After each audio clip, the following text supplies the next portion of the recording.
प्रस्तुत प्राप्त प्रसंग निवडलेला अभंग विश्वमान्य विश्वभूषण विश्वाधिकार विश्वप्रिय चिन्मय स्वरूप असणारी अधिकार संपन्न साधू श्रीमंत श्री जगद्गुरु तुकोबाराय यांचा प्राप्त प्रसंगी निवडलेला अभंग विठाला प्राप्त प्रसंगी निवडलेला अभंग माझ्या देहूतील मालकांचा आहे. माझ्या देहूतले मालक जगदानंद कंद जगतपती पंढरीश पांडुरंग परमात्मा या विश्वाच्या मायबापाला तुकोबाराय मागणी मागतात. हेची देवा पै मागत हेची दान देगा देवा तुझा विसर न व्हावा. तुकोबाराय म्हणतात देवा मला तुझा विसर नाही पडला पाहिजे देऊन टाक. ब्रह्मांडाचे मालक विटेवरनं खाली आले आणि तुकोबारायला विचारलं तुकोबाराय काय मागणी मागता तुम्ही. माझा विसर नाही पडला पाहिजे फायदा काय ते माझं मी ठरवीन म्हणे देवा पण तुझा विसर नाही पडला पाहिजे हे देऊन टाका. पुन्हा काय पाहिजे गुण गायन आवडी देवा मी रात्रंदिवस तुमचं भजन आवडीनं करावं. भजनामध्ये आवड महत्वाची आहे देखावा नाही. देखाव्यामुळे जर भजन करत असेल तर आवडंबरीच्या स्टेजवर नाचणारा त्याच्यापेक्षा कितीतरी पटीने श्रेष्ठ आहे. विठाला विठाला बऱ्यापैकी लोकांना आवडंबरी कळालं नसेल तमाशा विठाला विठाला भजनात देखावा नाही आवड पाहिजे. आणि विटेवरच्या मालकाला सर्वात जर जास्त काय आवडत असेल तर आवड भाव. देवा कारणे भाव तस्मात काही नलगे एक भावची कारण तुका म्हणे आन विठोबाची त्याचे पायी घाला मिठी मोलने घे जगजेटी भावा एकासाठी खांदा वाह्या फुल्या. देवाला भाव आवडतो. भाव या शब्दाचा अर्थ प्रेम आवड. मी आवडीनं देवा तुमचं गुण गावं याच्या व्यतिरिक्त मला दुसरं काय नको. माझ्या जीवनातली ती जोड आहे. आपल्या जोडी वेगळ्या असतात. वाड्या बंगले हवेले गाड्या घोड्या प्रॉपर्ट्या ही आपली जोड आहे. नसावं याबद्दल दुमत नाही पण ही कमवत असताना कधी कधी देवाविषयी भजनाविषयी सुद्धा जोड आवड असली पाहिजे तर त्याला मानव म्हणून जगण्याचा अधिकार या विश्वात आहे. सुखदार तुम्ही छोट्यांना पुढे घ्या आणि मागच्यांच्या लाईनमध्ये उभं राहा. कारण लेकरं छोटे छोटे उद्या भविष्यात माझ्या वयातले महाराज मेले हेच महाराज आहेत उद्याचे तर त्यांचा सन्मान होणं गरजेचं आहे. विठाला विठाला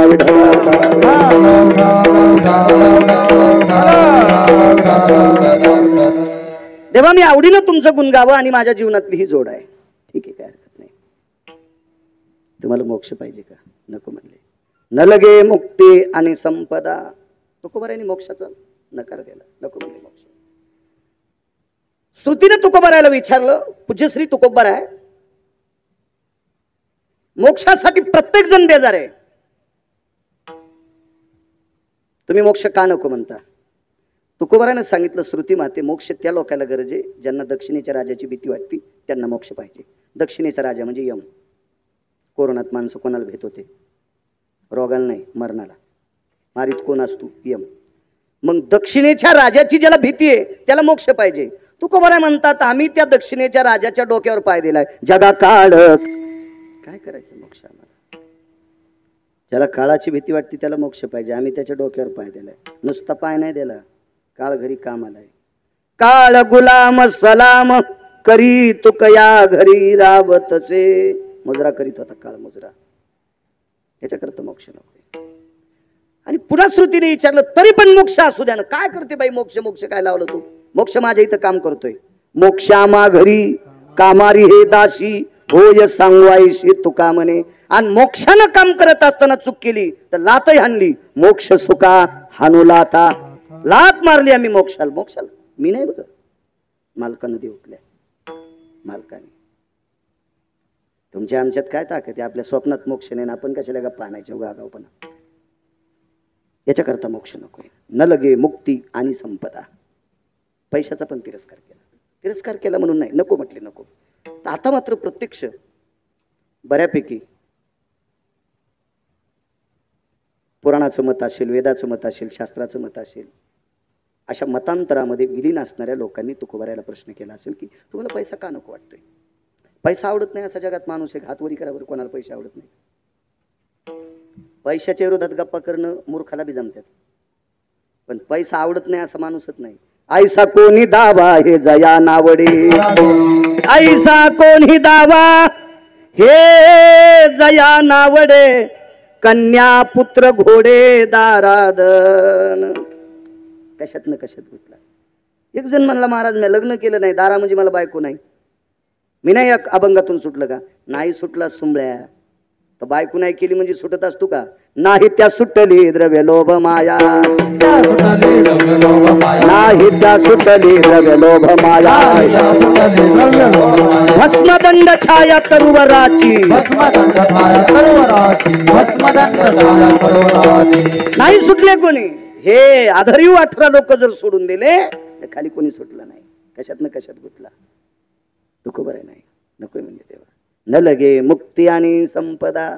पैसे नकोय. का नकोय पैसे? पैशाचा मालकच माझ्याकडे येतो म्हणते. काय करायचे पैसे? रे लोक पैसे सुरक्षित राहावा याच्याकरता बँकेत जात असतील. बँकच माझ्या घरी येते म्हणते. पैसे काय करायचे? तुम्हाला किती श्रीमंत करायचं आणि किती भिकारी करायचं कोणाच्या हातात आहे? वर्षाच्या. आणि ते मनाने येत होता तुकोबरायची. पाहुणे घराशी आजी आले ऋषिकेशी, काय करू उपचार कोप मोडकी जर्जर. तुम्हाला एक सांगू का? परिसरातल्या बऱ्या माणसानं खांद्यावर हात टाकला की माणसं म्हणते साहेबांनी माझ्या खांद्यावर हात टाकला, मला आता कशाची कमीच नाही. आहे की नाही संचित शेठ? कशानं कमीच नाही. त्या येडगाळाला कळतच नाही साहेबांनी तुला दाबायसाठी हात टाकलाय. साहेब तुला मोठा होऊ देत असतोय सुंबळ्या. ते येडा एक त्याच्या गोळ्या संपल्यात का? आणि या बारक्या बुरक्यानं खांद्यावर हात टाकल्यावर माणूस मोठं होत असतं का? हे चुकीच्या कल्पना आहेत. कोणत्याच झाडाखाली सोयाबीन वाळत नाही, शेंग लागत नाही. झाडाखाली कापूस वाळत नाही, बोंड लागत नाही. झाडाखाली ऊस वाळत नाही, पेर वाढतच नाही. मोठाली झाडं बारक्या झाडाला मोठं होत देत नाहीत. हे आरामखोऱ्याला कधीच मोठं म्हणायचं नाही. विडाला विडाला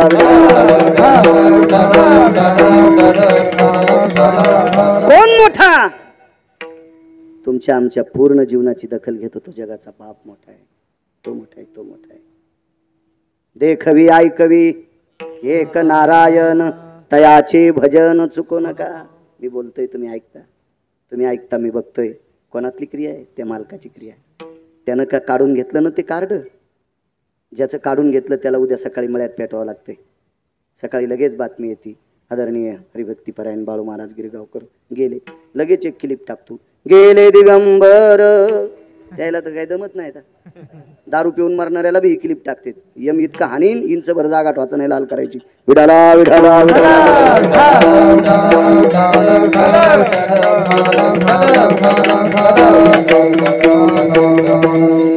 कोणाला नाही मोठं बनायचं. तुम्ही किती कूलर लावल्यावर महाराष्ट्र गार होईल? महाराज किती एसी लावल्यावर, किती फॅन लावल्यावर? मागच्या 15 दिवसात किती बाऱ्या महाराष्ट्र गार केला? अवकाळी पाऊस पाडून. कोणाच्या हातात आहे? त्याच्या. वृक्षाचे पान हाले ज्याची सत्ता, राहिली हंता मग कुठे. त्याच्या सत्तेशिवाय झाडाचं पान हालत नाही. मग ही सर्व सत्ता ज्याच्या ताब्यात येतो, जगाचा बाप तुकोबाराकडे मनाने येत होता. काय करायचे पैसे महाराज? न लगे मुक्ती आणि संपदा.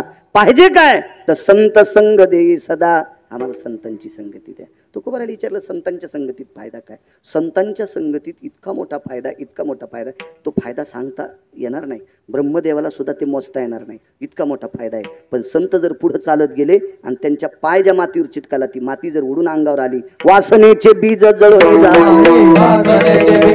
इतकी वासना हरामखोरे. महाराज किती मोठ्या रावणाला वासनेनं खराब केलंय. रावणाची एक चौकट टिकल्यावर 13 बाऱ्या खासदार होता येत होतं. कोणाची मायविली त्याच्या विरोधात फॉर्म भरायची. एक चौकट टिकल्यावर 13 बाऱ्या खासदार. अशा 7 कोटी चौकटी होत्या. दुपारी 2:18 आपतो हल्ला. कशानं घाला घातला? फक्त वासनेनं. पाहत्या रावणा काय झाले. एवढा मोठा रावण फक्त वासनेनं क्षय पावतो त्याचा. मग ही वासना संपवायची ताकद संतांच्या पायाला चिटकलेल्या मातीच्या कणात आहे. तर संतात किती ताकद असेल. म्हणून संत संग देई सदा. देवानं सांगितलं काय हरकत नाही, तुकोबार आहे. नित्य माझा विसर पडणार नाही, देऊन टाकील. आवडीनं माझं भजन करताल, देऊन टाकील. तुम्हाला संतांची संगती देईल. पण याच्याकरता तुम्हाला मानवी देह, आणि मानवी देह जर घ्यायचा असेल तर गर्भवास. तुकोबार आहे म्हणले सुखे घालावे आमाशी. म्हणले गर्भवासाची तुम्हाला भीती नाही? नाही म्हणले आम्हाला भीती नाही. नाही म्हणले मुनी योगी जपी तपी सिद्ध यांना असल. मुनी मुक्त झाले भेने गर्भवासा, मुनी मुक्त झाले भेने गर्भवासा, आम्हा विष्णुदासा सुलभ तो, मुनी मुक्त झाले भेने गर्भवासा. यती असेल, योगी असेल, तपी असेल, सिद्ध असेल, अनुरागी असेल, हे गर्भवासाच्या भीतीमुळे मुक्त झाले. आम्हा विष्णुदासा सुलभतो. हरीच्या दासाला भजन करणाऱ्यांना गर्भवासाची काही भीती नाही, काही भीती नाही. देवा सुखे घालावे आमाची, हा साधा सोपा सरळ अभंगाचा अर्थ झालं कीर्तन. विठा विठला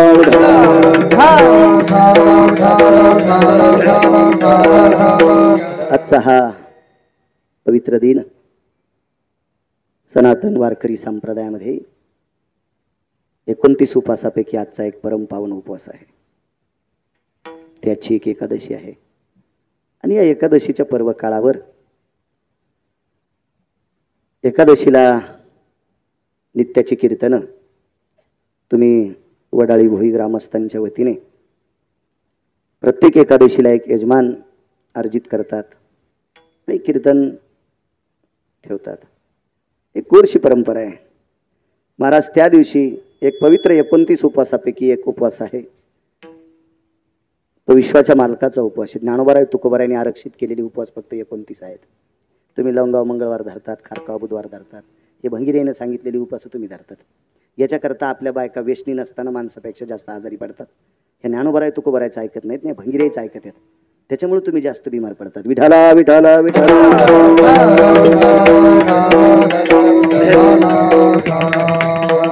आणि तो आजचा एक परम दिन आहे. कल्पना गोड केली, या एकादशी करता यजमान व्हावे याच्याकरताही कल्पना गोडशी आहे.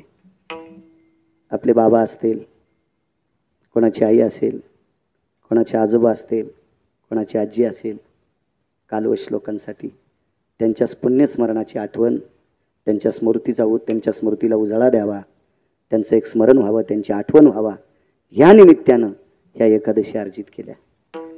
तशी आजची ही परमपावन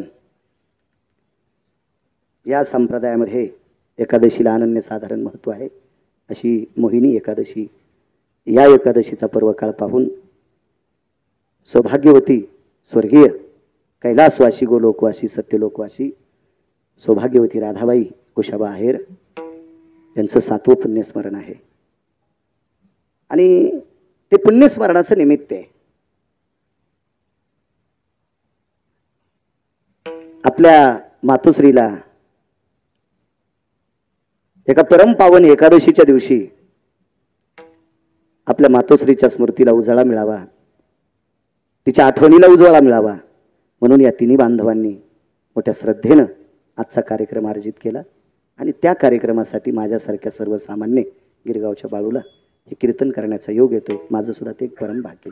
तसं मला असं वाटतं मी तिसऱ्यांदा आलो महाराज इथं. मागचे सुद्धा 2 कीर्तन श्राद्धाचेच होते. मला वाटतंय सुरुवातीला आपले ते शांताराम भाऊंकडे आलो, पुन्हा दिनकररावांकडे आलो आणि आज भाऊंनी आणलेलं आहे.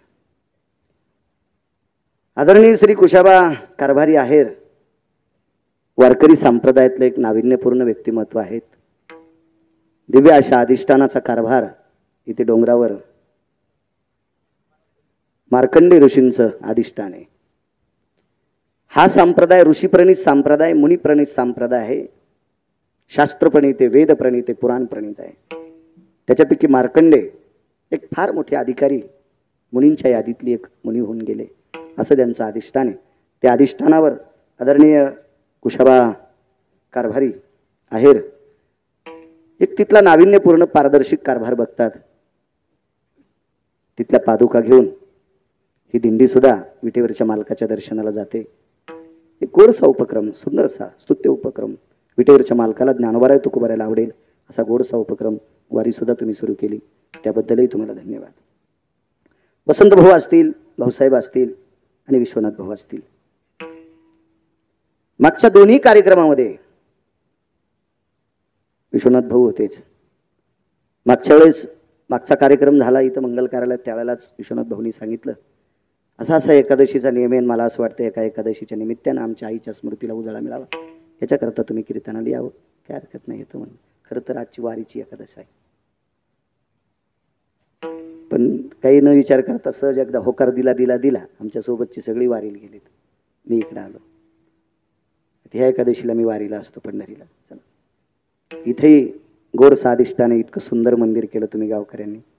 काय पांडुरंगाची मूर्ती आहे, काय आईसाहेबाची मूर्ती आहे, किती सुंदर गाभारा आहे. अशा वास्तू केल्या पाहिजे. एक भंगिरे मला भेटलं, म्हणलं देवाला कुठं पोरं होते, काय करायचे मंदिरे मोठ्याले. म्हणलं सुंबळ्या, देवाला पोरं होत नाहीत, पण तू झालेले पोरं काय तळ्यात टाकतो का? आपल्याला बसण्यासाठी, आपल्याला विश्रांतीसाठी, आपल्याला आनंद घेण्यासाठी, एक आत्मिक समाधानासाठी ही मंदिरे मोठी होणं अत्यंत गरजेची आहे. ह्या वास्तू मोठ्या होणं अत्यंत गरजेचं आहे. दिव्य सुंदरशी सुद्धा भगवान गणेशाची वास्तू आहे.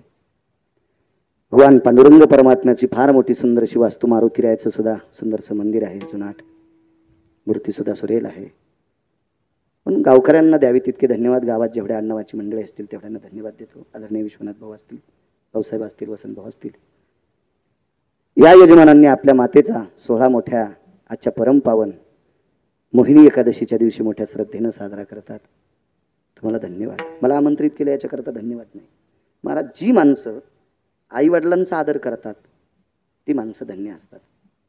तुम्ही म्हणताल महाराज लोक यजमानाला चोंभाळीत असतात. मी नाही चोंभाळणार. पैशासाठी चोंभाळायचं असेल तर मला पंढरपुरातल्या मालकानं पाईप दिलाय. मी काय भंगिऱ्याच्या बनिली धोला रिकामा नाही.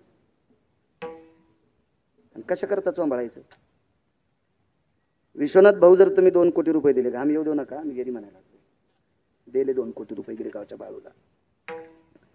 आणि गिरगावच्या बाळूला जातानाच त्याच्या गाडीत लासलगावला जर अटॅक आला आणि गिरगावचा बाळू मेला, 2 कोटी काय करायचं? ए माय, खरं नाही. आता बाया म्हणाली माता, खरं नाही, मी येरी म्हणायलो. पैसे बी येरीत दिले म्हणायलो, हा खरं नाही. आणि अटॅक बी येरीच म्हणायलो. दोन्ही पण येरीचे, फक्त ऐकायसाठी. जर ते 2 कोटी रुपये घेऊन जात असताना गिरगावचा बाळू मृत्यू पावला तर पैशाचं काय करायचंय? मग मला कसं जगवायचंय, कसं वाढवायचंय, माझं कसं जीवन चालवायचंय, तुमच्या कोणाच्याही हातात नाही. हातात आहे पंढरीतल्या मालकाच्या. म्हणून मी वर्णन त्याचंच करायला पाहिजे. निंदा अथवा स्तुती करावी देवाची, कीर्ती मानवाची गाऊ नये किंवा वर्णू नये. ऐका पंडित जन तुमचे वंदितो चरण, नका करू नरस्तुती माझी परिसावी विनंती. इतराची स्तुती आम्हा ब्रह्महत्या, एका विठ्ठला वाचून त्या. म्हणून वर्णन करते नाही.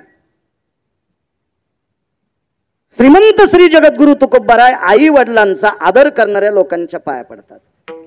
नमो तया माता पित्याचे पालन, नमो त्या वचन सत्यवदे.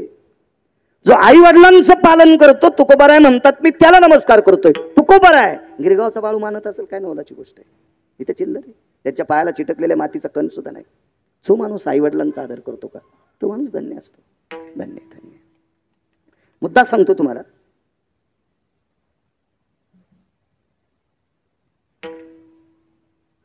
देव जर आपल्याकडे आले असतील, पांडुरंग परमात्मा आले असतील आपल्याकडे, पांडुरंग परमात्मा आले असतील आणि भगवंताला बसायला आसन टाकलं, देवाची पूजा चालू आहे आणि तेवढ्या अवकाशामध्ये ज्ञानोबाराय तुकोबाराय आले, तर आपण पांडुरंगाला म्हणावं, देवा आसनावून उठान बाजूला सारखा, आम्हाला ज्ञानोबाराय तुकोबारायची पूजा करायची. देव सारावे, संत पूजावे, आरती. प्रत्यक्ष पांडुरंग परमात्मा, प्रत्यक्ष भगवान शिवजी आले असतील, त्यांची पूजा चालू असेल आणि यांची पूजा चालू असताना ज्ञानोबाराय तुकोबाराय आले असतील, तर दोघांनाही बाजूला सरकवायचं आणि ज्ञानोबाराय तुकोबारायची पूजा करायची. आता पुढचं ऐका. ज्ञानोबाराय तुकोबारायची पूजा चालू आहे, ज्ञानोबाराय तुकोबारायची पूजा चालू आहे आणि पूजा करणाराचे वारलेले आजोबा आले, वारलेली आजी आली, वारलेली आई आली, तर हे आल्याच्या नंतर ज्ञानोबाराय तुकोबारायला उठा म्हणायची गरज नाही. ते यजमानाला म्हणतील आमची पूजा करू नको, आधी त्याची कर. ज्ञानोबाराय तुकोबारायला उठा म्हणायची गरज नाही, कारण तेच आई वडिलांना मानणारी माणसं आहेत. आई वडिलांचा आदर करणाऱ्याला मानणारी आहेत ती ज्ञानोबाराय तुकोबाराय. म्हणून या विश्वात देवापेक्षा संत श्रेष्ठ आणि सर्व विश्वापेक्षा आई वडील श्रेष्ठ, सर्व विश्वापेक्षा आई वडील श्रेष्ठ आहेत. तुम्हाला एक सांगू का, मायबापाचं दर्शन न घेणारा महाराजाच्या पाया पडत असेल ना, तो एक नंबरचा भाडवा आहे. तुम्ही याला बी टाळ्याच वाजिता का? आई वडिलाचं दर्शन घेत नाही ना आमच्या पाया पडत असेल तर तो एक नंबरचा भाडवा आहे. हरामखोरे, नालायक, बुजदिले, पापी आहे, दुराचारी येतो. तुम्हाला एक सांगू का, चंद्रभागा वर्षात किती बाऱ्या पाहत असताल? महिन्याला वारी करणारा वर्षात 12 बाऱ्या. अयर महाराज 12 बाऱ्या. काही काही जीवनात फक्त 10-5 बाऱ्या. रोज तर पाहू शकत नाहीत पाहू शकत रोज. तुंगभद्रा, तापी, इंद्रायणी, चर्मनवती. कोण्या राज्यात आहे चर्मनवती सांगता येईल? कोण्या देशात आहे सांगता येईल? पुराणातला देश नाव सांगता येईल? चर्मनवती हा वंग देश. वंग देश. कशात पाहिलं? कशात बघितलं? बर विठाला विठाला विठाला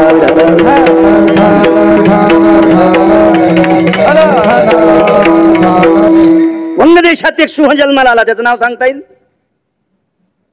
वा. त्याच्या पत्नीचं नाव? विठाला विठाला विठाला. ते बाबा म्हणतील उगाच याला उत्तर दिलं बाबा. चांगली गोष्ट आहे.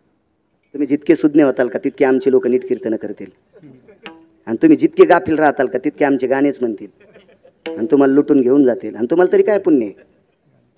भंगिऱ्याला, परमार्थाला भ्रष्ट करणाऱ्याला आणणारा यजमान सुद्धा पापी असतो बरं भाऊ. यजमानाच्या पण बोकांडीवर अर्ध पाप पडत असते. दोघाशी पतन सारिकेची विठाला विठाला विठाला.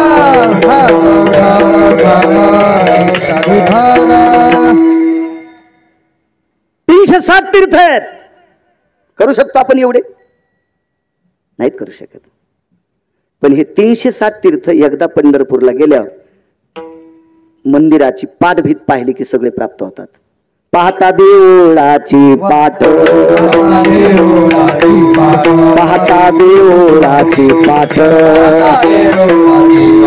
तीर्थ घडती 360, तीर्थ घडती 360.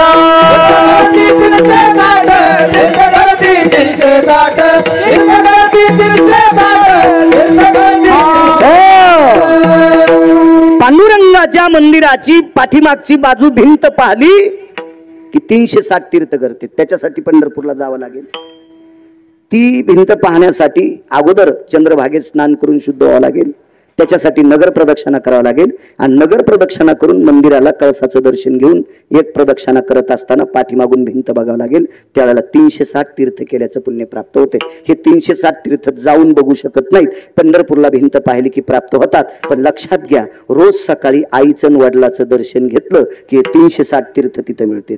सकल तीर्थाची दुरे जे का जाण माता पितरे. 360 तीर्थ पंढरपूरच्या पाठीमागची भिंत बघितली की मिळते. 360 तीर्थ प्रत्येक राज्यातली गंगा पाहिल्याच्या नंतर भारत देशातली एकच गंगा बाहेर आहे फक्त नेपाळ नावाच्या देशात. बाकी सर्व तीर्थ आपल्या भारतात आहे. एकच तीर्थ बाहेर गेलं गंडकी, बाकी पूर्ण भारत देशात आहेत. हे एवढ्यासाठी इतका सायास. पण घरी बसल्या बसल्या आईचं आणि बाबांचं दर्शन घेतलं की 360 तीर्थ तिथं स्नान केल्याचं पुण्य प्राप्त होतंय.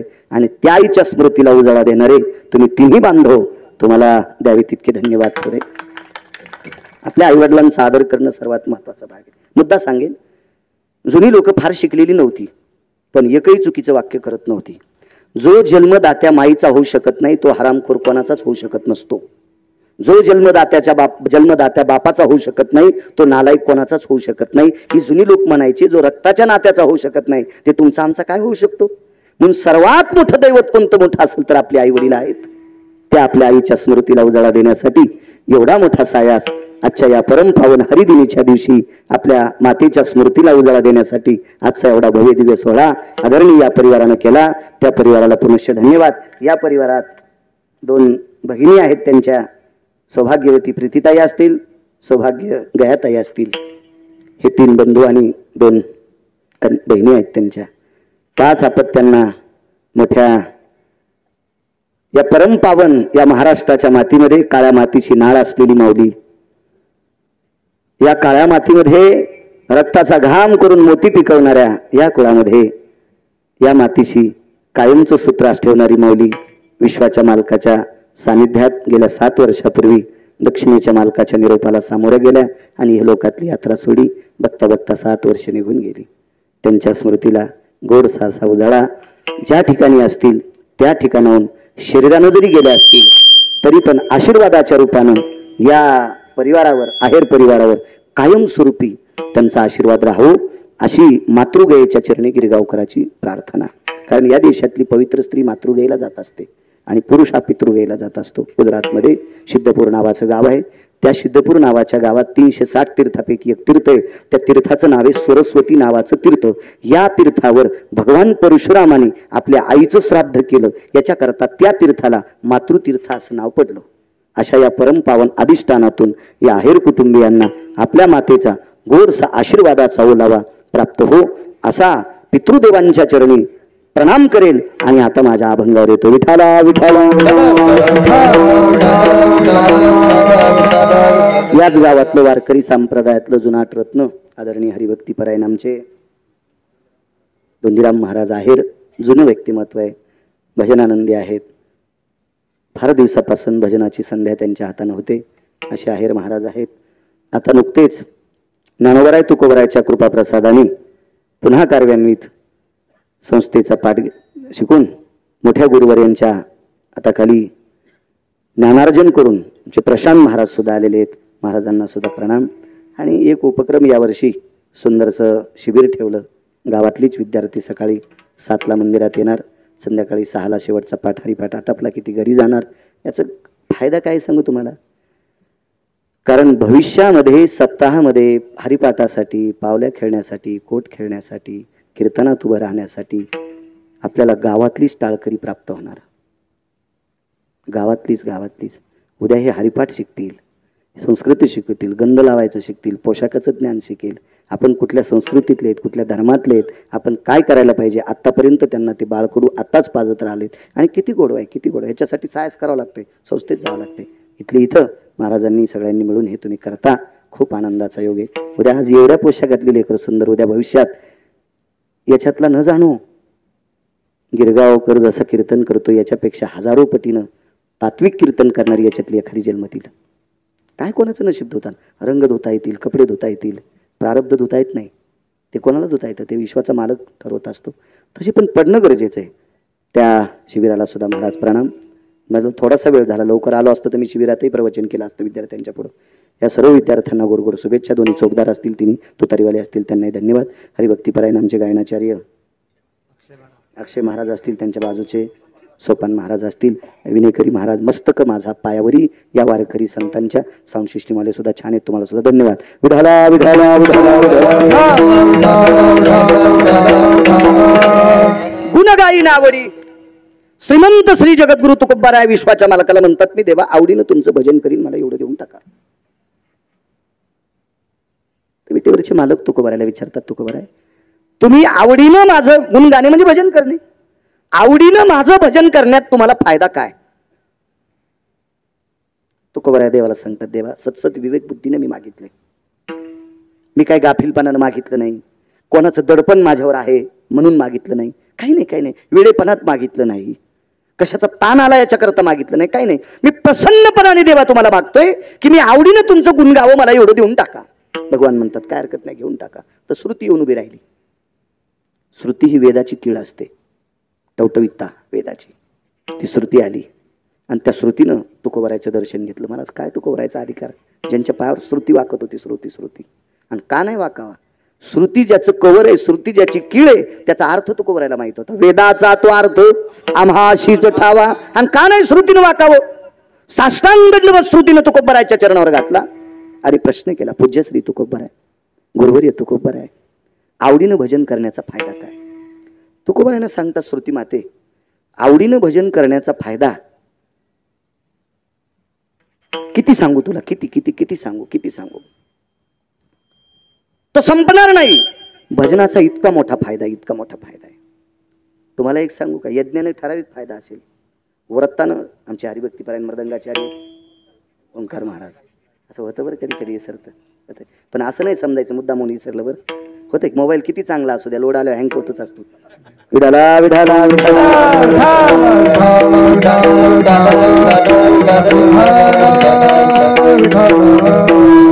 आणि तसं मला तर साधाच असतोय. नाही पैसे घ्यायला नाही तर असं काही विषय नाही, सोन्याचं घेईन मी. पण आता 90 वर्ष लुगडं घातलं म्हातारपणी गाऊन कशाला घालू, उगाच घेणं घेणं. विठाला विठाला विठाला.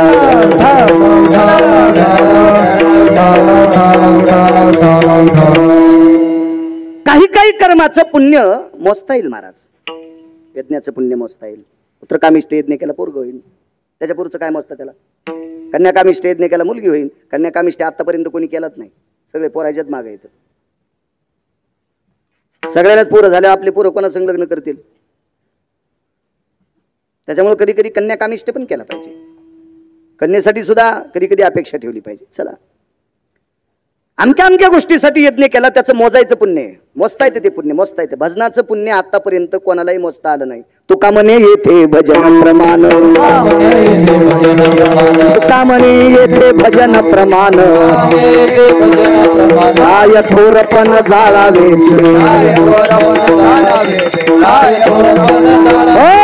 तुका म्हणे येथे भजन प्रमाण. भजनासारखं दुसरं काय. भजनाची ताकद काय. आजा मेळ भिल्ली तारिली कुंडली, आजा मेळ भिल्ली तारिली कुंडली, आजा मेळ भिल्ली तारिली कुंडली, प्रत्यक्ष पुराणी वंद्य केली, प्रत्यक्ष पुराणी वंद्य केली, प्रत्यक्ष पुराणी वंद्य केली. असं एखादं पाप असेल ते फक्त एखाद्या पुण्याईनं संपत असते, पण भजनानं पाप शिल्लक राहते असं नाही. ब्रह्महत्या राशी पातके अपार, ब्रह्महत्या राशी पातके अपार, ब्रह्महत्या राशी पातके अपार, राशी पातके अपार. वाल्मिक किंकर वंद्य केला, किंकर वंद्य केला, वाल्मिक किंकर वंद्य केला. अगणित पाप संपवायची ताकद फक्त भजनात आहे.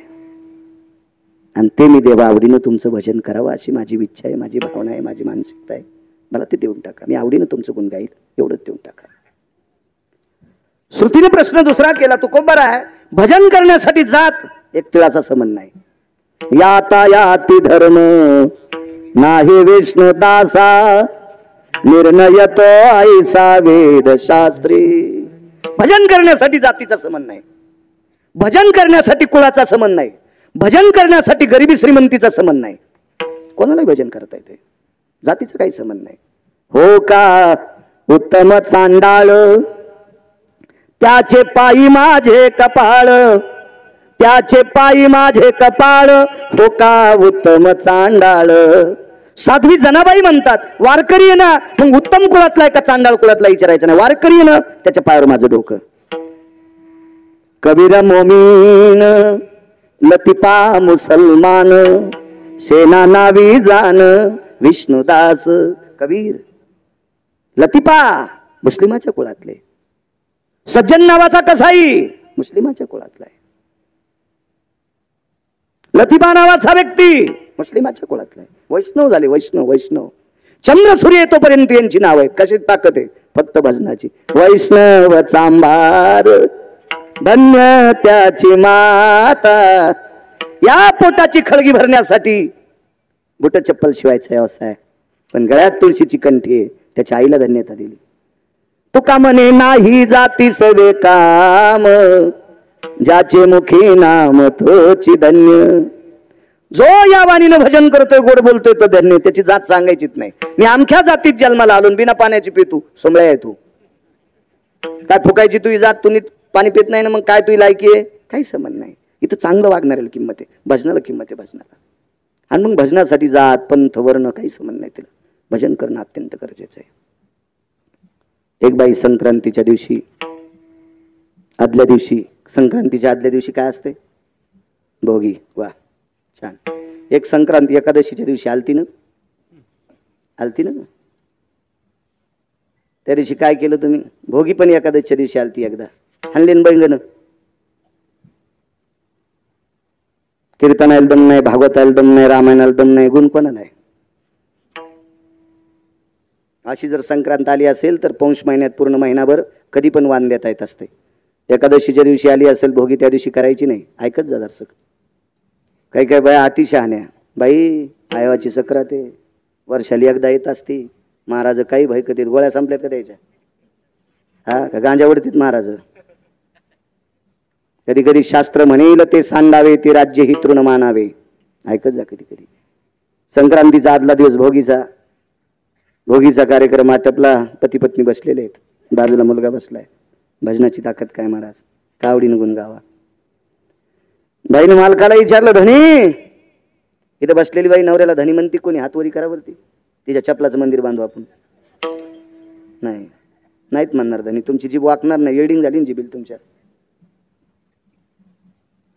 नवऱ्याचा आदर करी जा, तुमच्या पायाला स्पर्श करून प्रणाम करतो. बाईचा जिच्या कपाळावर कुंकू आहे, त्याच्या नवऱ्या इतका मोठा देव जगात दुसरा कोणताच नाही, कोणताच नाही. सोपं वाक्य सांगू तुम्हाला माझ्या माईनं. जी बाई दिवसात नवऱ्याच्या एकदा पाया पडती, तिला भारतातल्या कोण्याच महाराजाच्या पाया पडायची गरज नाही. याच्यावर सांगायलो मी माईकवर. इतकं सोपं नाही माईकवर बोलणं, तुम्ही मान्य करताल. एखादा विद्वान कॉलर धरून हालीन गिरगावचा बाळ्या काय बचर बचर करायला कशात लिहिलेलं आहे, धोतर पिवळं होईन. इतकं सोपं आहे माईकवर बोलणं. युट्यूब चालू आहेत पुन्हा यांचे, अख्खा महाराष्ट्र पाहिलं उद्या. जी बाई नवऱ्याचं दर्शन दिवसात एकदा घेते, तिला भारतातल्या कोण्याच महाराजाच्या पाया पडायची गरज नाही. इतक्यात ऐकू नका.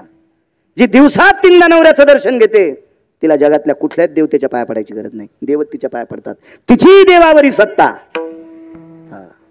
तिची देवावर सत्ता असते, देवावर सत्ता. तुमचं काय झालं माहितीये का? घरच्याचा इट आणि शेजाऱ्याचा भांग नीट. मालकाच्या पाया पडायचं नाही, महाराजाला काजू टाकून दूध देती. अशी बाई ज्या भागात आहे त्या भागात गाराचा पाऊस पडत असतो. बऱ्याच खोटं सांगत नाही मी.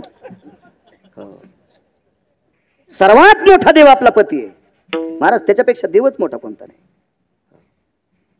महाराज पतीचं कल्याण व्हावा, वनवासात जीव जाळला. हो एका बाईनं वनवासात जीव जाळला. 48,324 दाशा दिल्या त्या बापानं. 48,324 दाशा भांडे घासायला दिले त्या आयर बाबा, भांडे घासायला. आणि परिस्थिती वनवासाची आली आणि वनवासात देवाला विनंती केली, देवा कपाळाच्या मालकाला धक्का लागू देऊ नकोस, लागू देऊ नकोस, मरेपर्यंत वनवास सहन करते, पण माझ्या कपाळाच्या मालकाला सांभाळ. महाराज नवऱ्यावर श्रद्धा असलेल्या बाईचे नख पाहिले, पायाचे नख वाऱ्यान पदर उडाला आणि नख पाहिले. इतकं रागीट महाराज. 5 रागीट लोकांपैकी एक. त्या रागीट महाराजाचं नाव होतं दुर्वास. अत्यंत रागीट. त्याला शास्त्राच्या भाषेत शीघ्रकोपी म्हणतात. शीघ्रकोपी 5, त्याच्यापैकी एक जमदग्नी आहेत. अजून 3 कोण होते घरी गेल्या बघा. मोबाईल तुम्हाला खपक्या बेताळासारखी पाहत जा. इतका ते 60,000 शिष्य घेऊन आले. मालकाला सांगितलं हो म्हणा, तिचे होता दरुशन आणि मिळे पोटभरी अन्न. ओंकार बुवा नुसतं नक पाहलं नक दुर्वासानं तर 60,000 शिष्यासह गंगेत जेवायला बसले. काय ताकद संजय त्याची बाईची, मालकाची सेवा करण्यात ताकद. एवढी मोठी ताकद. म्हणून आपल्या मालकाचा आदर करायचा. सर्वात अगोदर मालकाचा आदर. मालकाचा जी स्त्री आदर करत नाही, महाराजाच्या पाया पडत असेल, तिच्या पापानं महाराज धोत्रा सगळं जळणार. आता महाराज जळाल्यावर धोत्र जळायला किती किस्तू लागत? इतकं ओलं शरीर जळाल्यावर धोत्रालाच खाली पैसे लागत, इस्तू लागत असतो काय जळायला? आपल्या पतीचा आदर सर्वश्रेष्ठ आदर आहे माझ्या बहिणी. तुम्हाला 3 गोष्टीनं श्रीमंत शब्दी पदवी प्राप्त झाली. एक संस्कृती, 2च गोष्टी सांगणार, आणि दुसरी आपल्या पतीचा आदर. तिसरा टप्पा तर लय टोकाचा आहे, ते फार टोकाचा आहे. ह्या 2च गोष्टी सांभाळायच्या. कारण या देशातला पुरुष 10 ते 15% मुलाला वेळ देऊ शकतो. राहिलेला सगळा वेळ त्याची आई त्या मुलाला देऊ शकते. याच्याकरता संस्कृती टिकून ठेवणं तुमच्या हातात आहे. आपल्या पतीचा आदर करणं तुमच्या हातात. म्हणून राज्य, राणी व संपत्ती, या देशाची सर्वात मोठी श्रीमंत संपत्ती कोण असेल तर माझ्या भारत देशाची स्त्री तुम्ही आहात. तुम्ही श्रीमंत आहात, तुम्ही श्रीमंत आहात. म्हणून तुम्ही चुकता कामा नये माझ्या बहिणी. उगं भंगिरायचं ऐकायचं नाही. काही व्रत करायचे, काही उपवास करायचे. लवंगाव मंगळवार धरला, ॲसिडिटी वाढील, साबुदानाच खाल्ला, आजारच वाढे. हे घराने कोण नाही सांगितले तुम्हाला? अद्याप नाही. करायचे नाही व्रत. हे भंगिरे देवायचे पण पाय पडू जाऊ नका. शिंदरी हिंदरी दैवते कोण पूजी बोते केले. जे देव स्वतःच्या पोटाला भीक मागायलेत त्या देवाची पूजा तुम्ही केल्यावर ते भीक मागे तुम्हाला काय देणार आहेत? म्हणून भीक माग्या देवायच्या कधी पाया पडायचं नाही. आपुला तो एक देव करून घ्यावा. ते नेहमी जीवा सुख नव्हे. काय देणार ती भंगिरी देव बोंबले विठाला विठाला विठाला. त्याच्या बॉम्ब टाकल्यावर तुम्हाला लय खसखस पिकती तुमची. तुमच्यात पण असे काही काही भंगिरी येतं एखादंच धरणार नाही. आणि नवरात्रात 9 दिवस उपास धरी तू. बाजाव बसत नाही, गादीव बसत नाही, खुर्चीव बसत नाही, पोतड्यावर झोपतू, चप्पल घालीत नाही, 9 दिवस जगदम जगदम बनतू. आणि दसरा झाला की घोरपडी धरी तू. हा देवीच्या पुढे दैत्य असतो का? ते दैत्य त्रिशूळच घालीन थोतरात विठाला विठाला.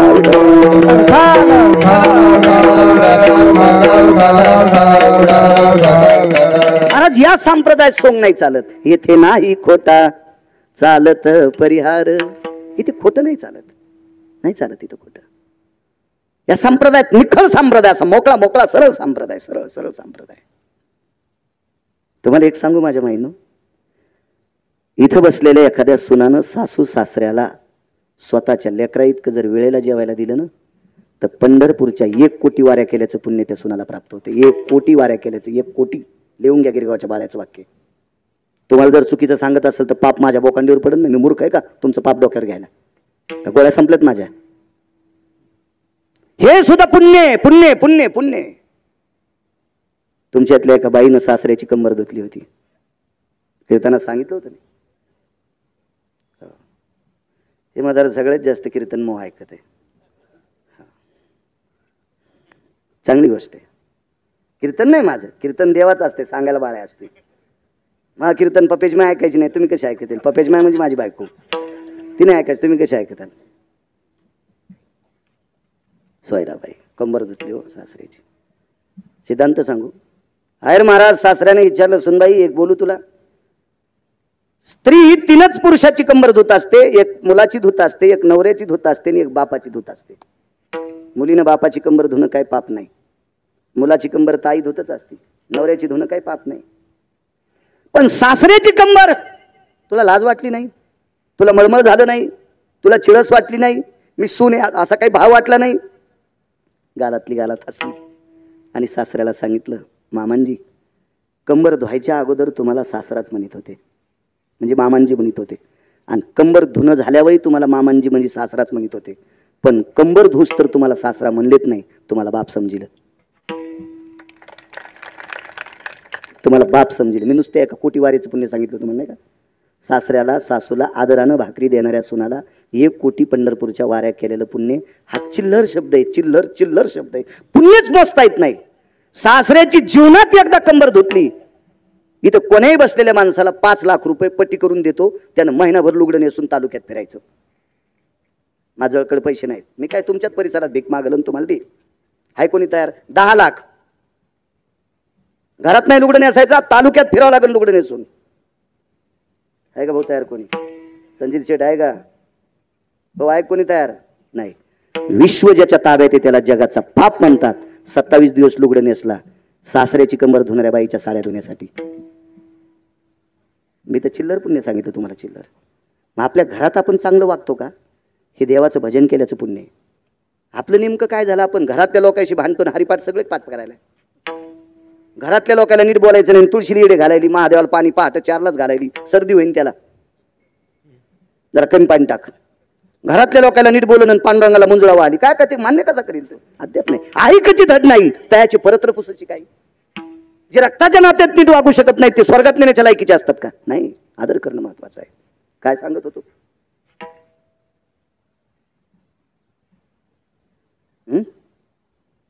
भोगीचा दिवस आहे, संक्रांत. मालकाच्या सानिध्यात बसली. धनी इथपर्यंत आलतो ना, धनी शब्द वापरला होता. धनी धनी धनी धनी. काय ग, उद्या मकर संक्रांत आहे. हो ग. संक्रांतीचा पर्व काळ कधी हो? पहाटेच्या 4:30 वाजल्यापासून तर दुपारी 2:30 वाजेपर्यंत संक्रांतीचा पर्व काळ आहे. गुणगायी आवडी याच्यावर सांगतोय. देवाचं आवडीनं भजन केल्याची ताकद काय? तुकोबराय का मागतात देवाला? सकाळच्या 4:30 वाजल्यापासून तर दुपारच्या 2:30 वाजेपर्यंत संक्रांतीचा पर्व काळ आहे. तू वाण देण्यासाठी जाऊ शकते. बाई पहाटे उठल्या, लवकर स्नान केलं आणि 4:45 वाजता मंदिरात वाण देऊन घरी परत आल्या. मालकाने विचारलं, का गेली एवढ्या सकाळी? काही नाही, गेले लवकर, जाग आली, स्नान आटपलं आणि वाण देऊन आले. मालक होते, त्यांच्या लक्षात आलं असेल का गेली असेल म्हणून. पण संक्रांतीच्या दिवशी दुपारची वेळ आहे.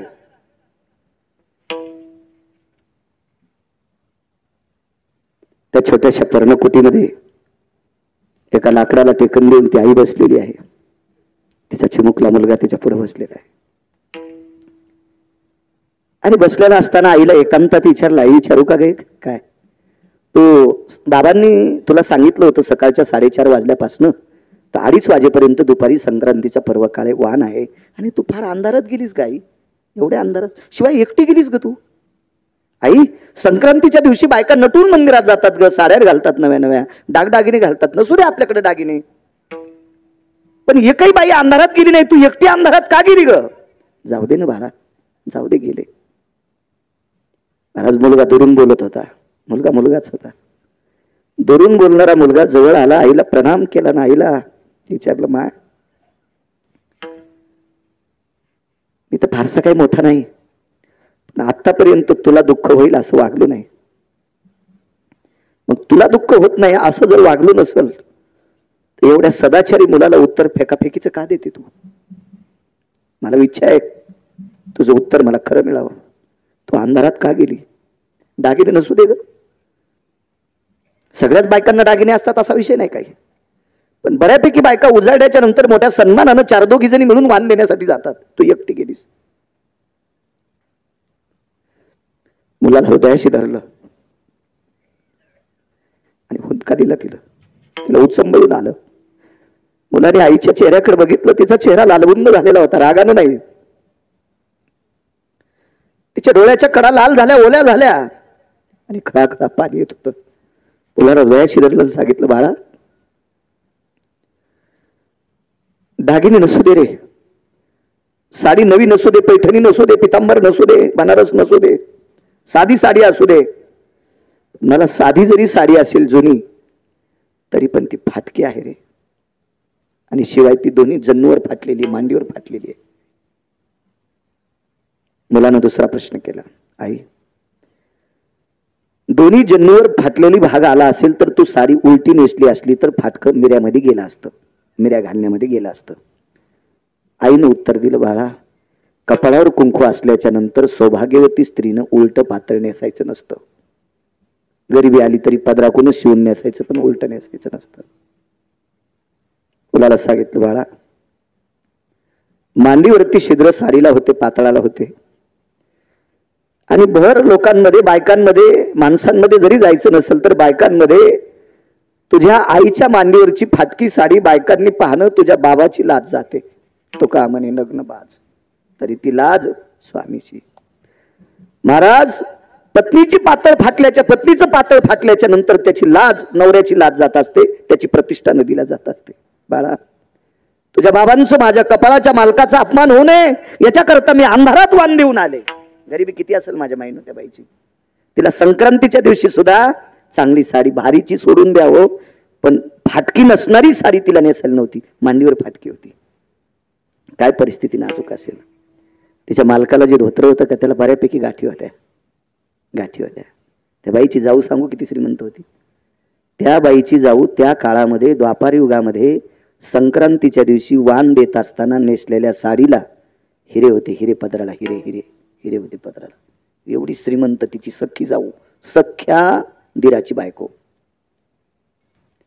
लहान्या भावाची बायको, पदराला हिरे, आणि मोठ्या भावाच्या पत्नीला संक्रांतीच्या दिवशी फाटकी साडी आहे. परिणाम सांगू कशाचा? जिच्या साडीला हिरे तिचा नवरा भंगिऱ्याचे बुट उचलीत होता, पांचटायचे बुट चाटीत होता. म्हणून मिळालेल्या पैशावर भौतिक गरजा भागवत होता. आणि हिचे मालक पंढरपुरातल्या मालकाचं भजन करत होते. पंढरपुरातल्या मालकाचं.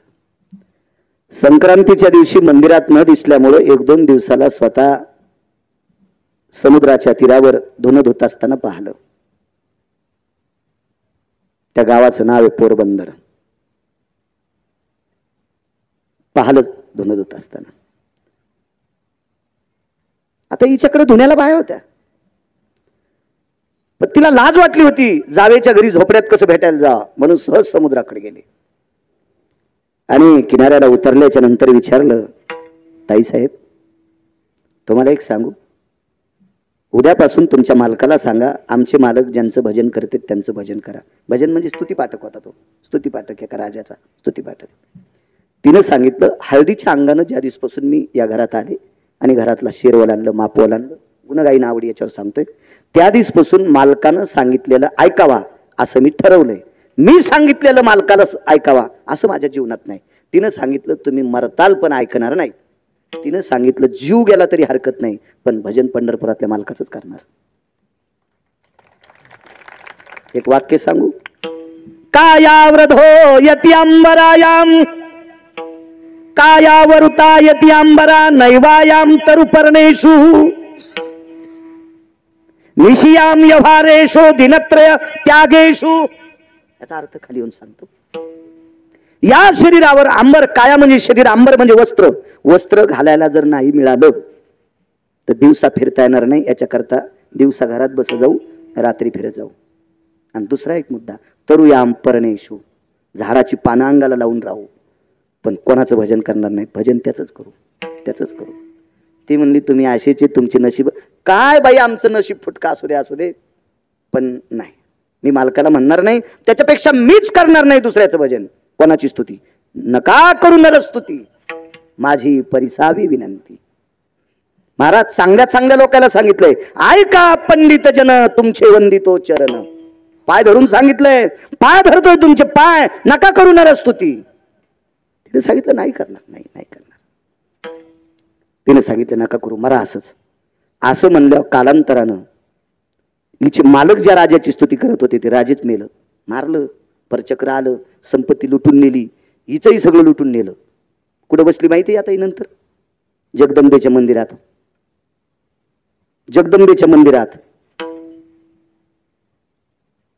आणि जिच्या अंगावर संक्रांतीच्या दिवशी साडी नव्हती, तिची परिस्थिती सांगून काय झाली. पंढरपुरातले मालक एके दिवशी झोपेतून रात्री उठले. आईसाहेब बसलेल्या होत्या. देवाच्या अंगाला थोडासा स्वेद म्हणजे घाम आलेला होता. आईसाहेबांनी अब्दागिरी वारली. देवाचा घाम कमी होत नव्हता. भगवान काय चिंता आहे, काही नाही ग लक्ष्मी, माझा एक वारकरी जीवनभर भजन करतोय ग, त्याच्या संसाराची परवड पाहा वाटत नाही, फार परिस्थिती नाजूक आहे त्याची, बघा वाटत नाही ग. कालच्या 15 दिवसात आलेल्या संक्रांतीच्या दिवशी त्याच्या पत्नीला अंधारात वाण द्यावं लागलं ग.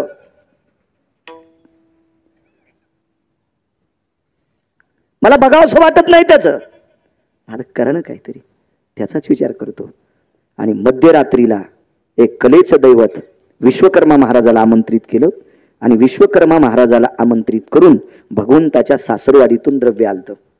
देवाला श्रीमंतक नावाचा मणी सासरवाडीतून आलता. 26,666 तोळे 8 मासे, याचा एक भार गुणिले 8, 21 क्विंटल 78 किलो 44 तोळे सोनं देणारा मणी पंढरपुरातल्या मालकाला सत्रजित नावाच्या राजाची सत्यभामा नावाची कन्या, ही मागच्या जन्मात कोण होती सांगता येईल? चंद्रसेना. विठाला विठाला विठाला.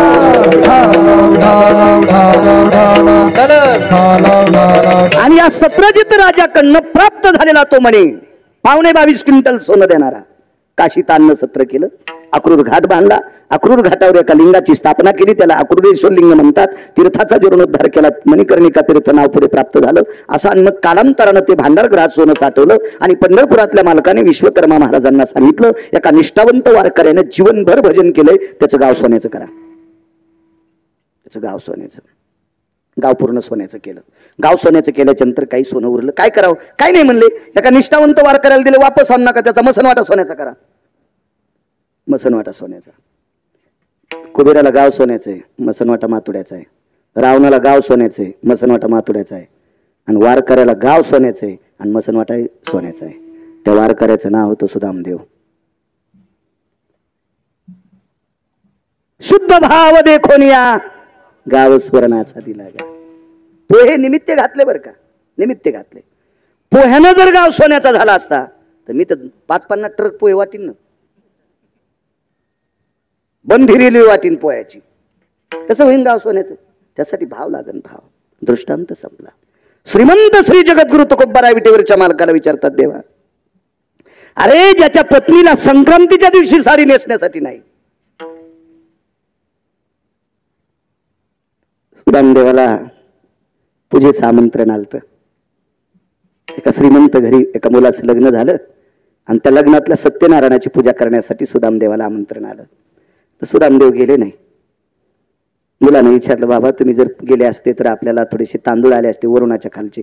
वरुणाच्या खालचे म्हणजे कळतात का? तांब्या टेकतात का, तांब्याच्या खाली जे तांदूळ असतात त्या तांब्याला वरुण म्हणतात. आणि ते तांदूळ किंवा गहू ते पूजा करणाऱ्याला असतात. तर आपण त्या तांदळाची आंबील 2 दिवस पेली असती. तर वडिलांनी मुलाला सांगितलं, बाळा सत्यनारायण सामान्य माणसाच्या मुलाचा असता तो गेलो असतो, पण फार श्रीमंताच्या मुलाचा होता रे. पाहुणे राहुणे महिला श्रीमंत आणि एवढ्या मोठ्या श्रीमंत लोक आहेत, आपली काय अवेलणार आहे. त्याच्यापेक्षा नाही गेलेलं बरं. आपण पाणी पिऊ रे, पाणी पिऊ, मिठाचा खडा चोखून राहू. पण नकोय महाराज, इतकी परिस्थिती. 18 विश्व दारिद्र्य, 18 विश्व दारिद्र्य, 18 विश्व दारिद्र्य. मग एवढी मोठी परिस्थिती द्या सुदामदेवाची. आणि त्या सुदामदेवाला गाव तर सोन्याचं दिलंच, मशानभूमी पण सोन्याची.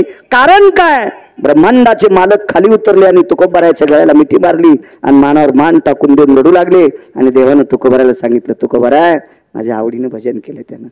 मग देवा आवडीनं भजन करणाऱ्या तुकोबारायानं, आवडीनं भजन करणाऱ्या सुदामदेवाचं, आवडीनं गुण गाणे म्हणजे भजन करणे, आवडीनं गुण गाणाऱ्या सुदामदेवाला संध्याकाळचं खाण्याचं नव्हतं तर गाव सोन्याचं देऊन मशानभूमी सुद्धा सोन्याची दिलीच. इतका आवडीनं गुण गाण्यात एवढी ताकद आहे, तर मग मला तरी दुसरं काय करायचं, मी सुद्धा तेच करीन. म्हणून मालक दुसऱ्या काय गुण गाण्याची ताकद कळाली. कशाने प्राप्त झाला असतं एवढं वैभव? फक्त भजनाची ताकद आहे. एवढी मोठी शक्ती भजनात आहे. तुकोबारा याच्या करता म्हणतात, देवा मी आवडीनं फक्त तुझं गुण गाईल, याच्या व्यतिरिक्त काही नकोय देवा, फक्त आवडीनं गुण गाईल.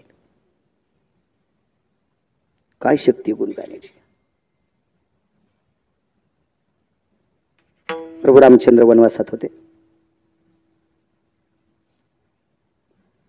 वनवासात असताना माझ्या माईंनो तुमच्यातल्या एका सामान्य स्त्रीनं प्रभू रामचंद्राला हाक मारली आणि प्रभू रामचंद्र तिच्यापर्यंत पोहोचले. त्या बाईचं कुळ काय असेल ते जाऊ द्या, पण त्या कुळातली लोक काम काय करत होती? लाहोरं, ससे, चित्र, रानडुकर, पशु पक्षी मारून उपजीविका करणारं कुटुंब, कुळ. आणि त्या कुळात जन्माला आली तुमच्यातली एक मानवी स्त्री.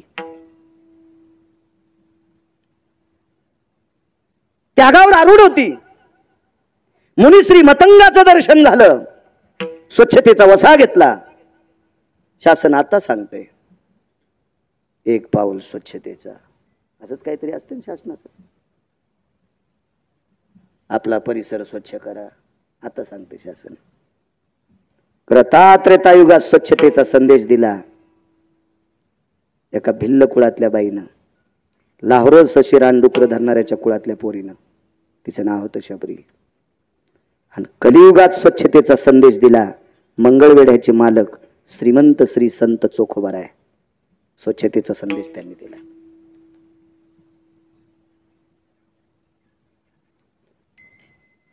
आशीर्वाद प्राप्त झाला. ए माय भजन करीत राह.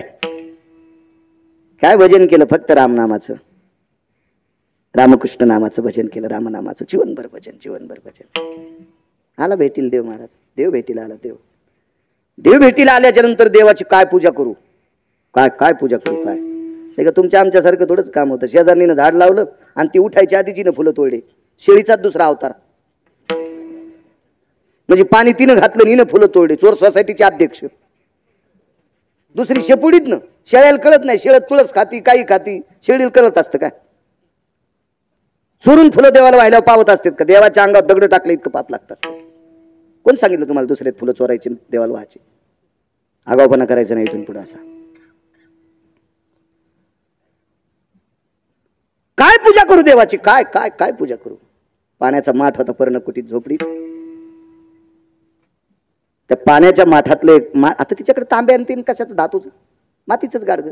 त्याच्यात पाणी घेतलं आणि विचार केला, देव हे रस्त्यानं बिना चप्पलचे चलत आलेत आणि काम करून आलेल्या माणसाला कोमट पाण्यानं हातपाय धुतले की त्याचा शीन भाग जात असतो. म्हणून बऱ्यापैकी शहाण्या बायका नवरा शेतातून आल्यावर बकेटभर पाणी गरम ठेवत होत्या. बऱ्यापैकी शहाण्या, उचकाण्या नाही. मी शहाण्या म्हणालो, शहाण्या. उचकाण्या नसतात. उचकाण्याचं काही खरं नसतं. आमच्या मित्राकडे जेवायला गेलो तर जेवायला गेलो ते म्हणलं महाराज काय करायचं जेवायला तर म्हणलं काय नाही पिठलं आणि भाकरी करा. हो माझी पाकशास्त्रात PhD झाली महाराज. म्हणलं बाई दटवायली काऊन तू. माझ्यापेक्षा लहान होता तो त्याच्यामुळे मी तिला आरोतुरच बोललो. म्हणलं तुम्हाला दटवायली कशा करता. नाही म्हणे तुम्हाला कसं कळत नाही हो मग महाराज माझी पाकशास्त्रात PhD झाली आणि तुम्ही पिठलं भाकरी मागता. मी म्हणलं अगं मला दुसरं चालत नाही काही मला पिठलं भाकरी आवडती ना. तुझी PhD झाली म्हणलं तुला पिठलं भाकरी मला काही पण येतं पिठलं भाकरी काय. म्हणलं मग कर. भाकर तर केली भारताचा ना कशा केलीच असते गोड. पिठल्यातले गोळे अर्धा तास हाटीत होती पण गोळे फुटत नाहीत. मी म्हणलं आता काडीन फुटत नाही पायानं हाटू नको. आणि तिची पाकशास्त्रात PhD झाली. हिला ज्यानं PhD पदवी दिली का त्याला नदीला हाणायला पाहिजे होतं. जिला पिठल्यातले गोळे फुटत नव्हतं तिला PhD पदवी द्यायला रुमण्यानं हाणायला पाहिजे होतं त्याला रुमण्याने. ह्या आशयाचाच उत आला हो जास्त. जेवायला बसलो म्हणलं जाऊ द्या भाकरी कशी जरी केली तर भाजली चांगली होती. मला बंदी तर खाचीच नव्हती मोडूनच खाची होती ना. पण भाकरी मोडताना तुटच न आणि तुटली कोणती कोणतं तिचा तुकडाच निघणं म्हणजे एका भाकरीत 14 केस निघले. मी एके दिवशी सहज म्हणलं अरे श्याम हे श्याम तुझ्याकडे जीवनात कधी एकदा जेवायला आलो तर एका भाकरीत 14 केस. तुला माहित नाही म्हणे बाळू माझ्या बायकोला राहाचा लय नाद आहे टापटीप राहते ती. नाही मग भाकरी करताना बी डोस काहीच रीती का. हा एका भाकरीत 14 केस निघले म्हणलं भाकरी करताना डोसक. वा वा वा वा धन्यवाद. काय नाही महाराज काय त्याच्यात काय एवढं असतंय संसार येते. म्हणलं हो आम्ही बी लग्न बायासोबतच केलेत ना. हो आम्ही काय शेळ्या संघ वाघारी संघ थोडीच लग्न केलेत म्हणलं. नाही म्हणे महाराज तुम्हाला काय सांगायचं. म्हणजे मला काय सांगू तू मी का संन्यासी का माझं लग्न झालेलं आहे ना. काय काय असे दाबून नेते काय करते नाही नेऊन उचकाण्याला माणसं बेजार असते. ज्याच्या जीवनात बायको उचकानी भेटली का त्याला बंगल्यात मसन वाटा असतो आणि ज्याच्या जीवनात बायको सात्विक भेटली का त्याला जंगलात पण स्वर्ग असते. हो इथं बसल्या बसल्या कळतंय नवऱ्याला खालीवरी कोण बोलतात. तुम्ही 5 जणी उभ्या राहा पटकन उभ्या राहा. तुम्ही मला नाव सांगणार आहे मी माग पाऊत नकोय बाई उभी राय. तू नवऱ्याला शिवी देतीस हार तुर बोलतीस मला टकटक दिसायलीस चुडेल दिसल्यावानी. पण गाव सामायिक सप्ताह असतात तुम्हाला उभं केलं असतं. आता हे कसं आहे हे विश्वनाथ भाऊचं नाव जाईल पुन्हा लोक म्हणतील तुम्ही महाराज आणलाच काऊन होता. आम्हाला कीर्तनात त्यानं उभंच काऊन केलं. पण तुम्हाला एकूण एकीची शपथ आहे उद्यापासून नवऱ्याला हार तुर बोल नका. तुम्हाला मी चौघीला पाहिलं पण मला पुन्हा 25-25 जणी दिसल्या काचाटल्या त्याला वाटलं आपलं बी नाव घेतो काय. मला लगेच कळाल्या या माय गोळ्या थोड्या संपल्या. मला पाहिल्या कळतं चेहरा पाहिल्या एखाद्या कोपऱ्यात आहेत 2-3 जणी टकटक दिसायला टकटक घाम येऊच नका मरण एखादी. काय तुम्ही 100-200 कीर्तनकार वांगे चिरून भाजी करून खाल्ले तरी काय पुण्य भेटन तुम्हाला. नवऱ्याला खालीवरी बोलवतो तुम्ही. ज्याच्या जीवनात पत्नी सात्विक त्याचं जीवन गोड राजीव गोड गोड गोड गोड गोड. काय बाई होती. गरम पाणी आता कुठून म्हणून स्फटिकाच्या शिळेवर रामचंद्र बसले. गुण गाईन आवडिया देवाचं गुण गाण्यात ताकद काय. वेळेच्या पुढे मिनिटभर जाणार नाही आत अर्ध्या सेकंदानं पण सोडणार नाही. आपल्या वेळेत मापात पाप नसावा. श्रद्धेनं कार्यक्रम केला एवढा मोठा कशाला त्याच्यात आगावपणा करायचा. बरं ठीक आहे 10-5 मिनिटं कीर्तन आगाव केलं तर काय लगे मीटर जळायला गिरगाव करायचं. हे मीटर तर कोणी दिलंय पंढरपुरातल्या मालकानं. मग त्यानं मीटर बंद केल्या उद्या कीर्तन करतो का बाळू. त्यानं नुसता कॉक बंद केला की झालं बंद. करू द्या 10-5 मिनिटं त्याचं. येरी तरी भंगिरे 2-2 वाजू तर मोबाईल इचकीत बसलेतच. हा काय द्यायचा सासरा मुख्यमंत्री आहे लगे इतके पाहिलेत ते मोबाईल मध्ये. काय बायको तर 17 भाईच्या मिरच्या तोडायला जाती. आपण त्या मालकाचं भजन 10-5 मिनिटं आगाव केलं काय आपल्या जोडीत दोंडा पडायला. काय सांगू लागलो. स्फटिकाच्या शिळेवर मालकाला बसिलं पंढरपुरातले मालक मर्यादा पुरुषोत्तम प्रभू रामचंद्र. आणि देवाचे पाय असे तळहातावर घेतले आणि देवाच्या पायावर डोकं ठेवलं. डोळ्यातून पडलेलं पाणी कोमट गरम असते. मग आनंदाचे अश्रू असू की दुःखाचे अश्रू असू पण पाणी कोमट गरम येत असते कोमट गरम. आणि डोळ्यातल्या पाण्यात साजूक गरम पाण्यानं विटेवरच्या मालकाचे कृतात्रेता युगात भगवान प्रभू रामचंद्राचे पाय डोळ्यातल्या पाण्यानं धुतले. परिणाम असा झाला महाराज पाणी माझ्या माईंनं पांढरं पडत होतं हाताहून खाली पडलं की लाल होत होतं. शबरीनं विचार केलाय पाणी कसं काय असं असेल लाल का होत असेल. डोळ्यातलं पाणी तर माझ्या पांढरे माझ्यात काही दोष असेल का. पण अलगत वाकून देवाचे तळवे पाहिले तर त्याला जखमा झालेल्या होत्या. कारण पितृआज्ञे करता प्रभू रामचंद्र वनवासात 14 वर्ष 27 दिवस बिना चप्पलचे गेलते, बिना बुटाचे गेलते. काय महाराज, आई वडिलाचा आदर्श सांभाळण्यासाठी जगाचा पाप बिना बुटाचा बिना चप्पलचा चालतोय. आपण किती मायबापाचा आदर करायला पाहिजे. देव जर आई वडिलांना एवढा आदर करत असेल तर आपण का नाही आदर करायचा आई वडिलांचा. महाराज शबरीने विचार केला, माझा विश्वाचा बाप आहे, जगाचा बाप आहे, याला किती त्रास आहे. सहनच झालं नाही आणि त्याच्या पायावर प्राण सोडला. महाराज नुसतं भजन नाही केलं तर भजनाविषयी देवाविषयी प्रेम किती होतं. काही प्रेमाची व्याख्या वर्णन करता येत नाही. एके दिवशी श्रुतीने आणि उद्धव आणि द्रौपदीला प्रश्न केलता. श्रुती आणि उद्धव, तशा बऱ्यापैकी लोकांचा प्रश्न आहे पण दोघांचा सांगतो. श्रुतीने आणि उद्धव आणि द्रौपदीला प्रश्न केला, द्रौपदी तुला देव श्रेष्ठ का पती श्रेष्ठ. ए द्रौपदी, तुला देव श्रेष्ठ का तुझा नवरा श्रेष्ठ. द्रौपदीने सांगितलं, माझे मालक, माझा नवरा, माझे पती श्रेष्ठ आहेत देवापेक्षा. मला श्रुतीने पकडलं आणखी त्यात. उद्धव हा भगवंताचा मित्र आहे. 9 भक्तीपैकी एक सूत्र आहे उद्धवाचं. आणि त्या उद्धवाने कैचित पकडलं, श्रुतीने कैचित पकडलं. द्रौपदी, कपाळावर कुंकू असताना पतिव्रता स्त्रीने पदराकडून नाटी फाडत नसतात आणि तू देवाच्या बोटाला पदराकडनं नाटी फाडलीस, त्या अर्थी तुला देव श्रेष्ठ आहे, पती श्रेष्ठ नाहीत. द्रौपदी थोटावून सांगते, श्रुती माते ऐक, तू स्त्री आहे, मी स्त्री आहे, माझं मनोगत लक्षात घे थोडंसं. मला माझे पती श्रेष्ठ आहेत देवापेक्षा. श्रुतीनं सांगितलं आगावपणा करायचा नाही, हे साप खोट आहे.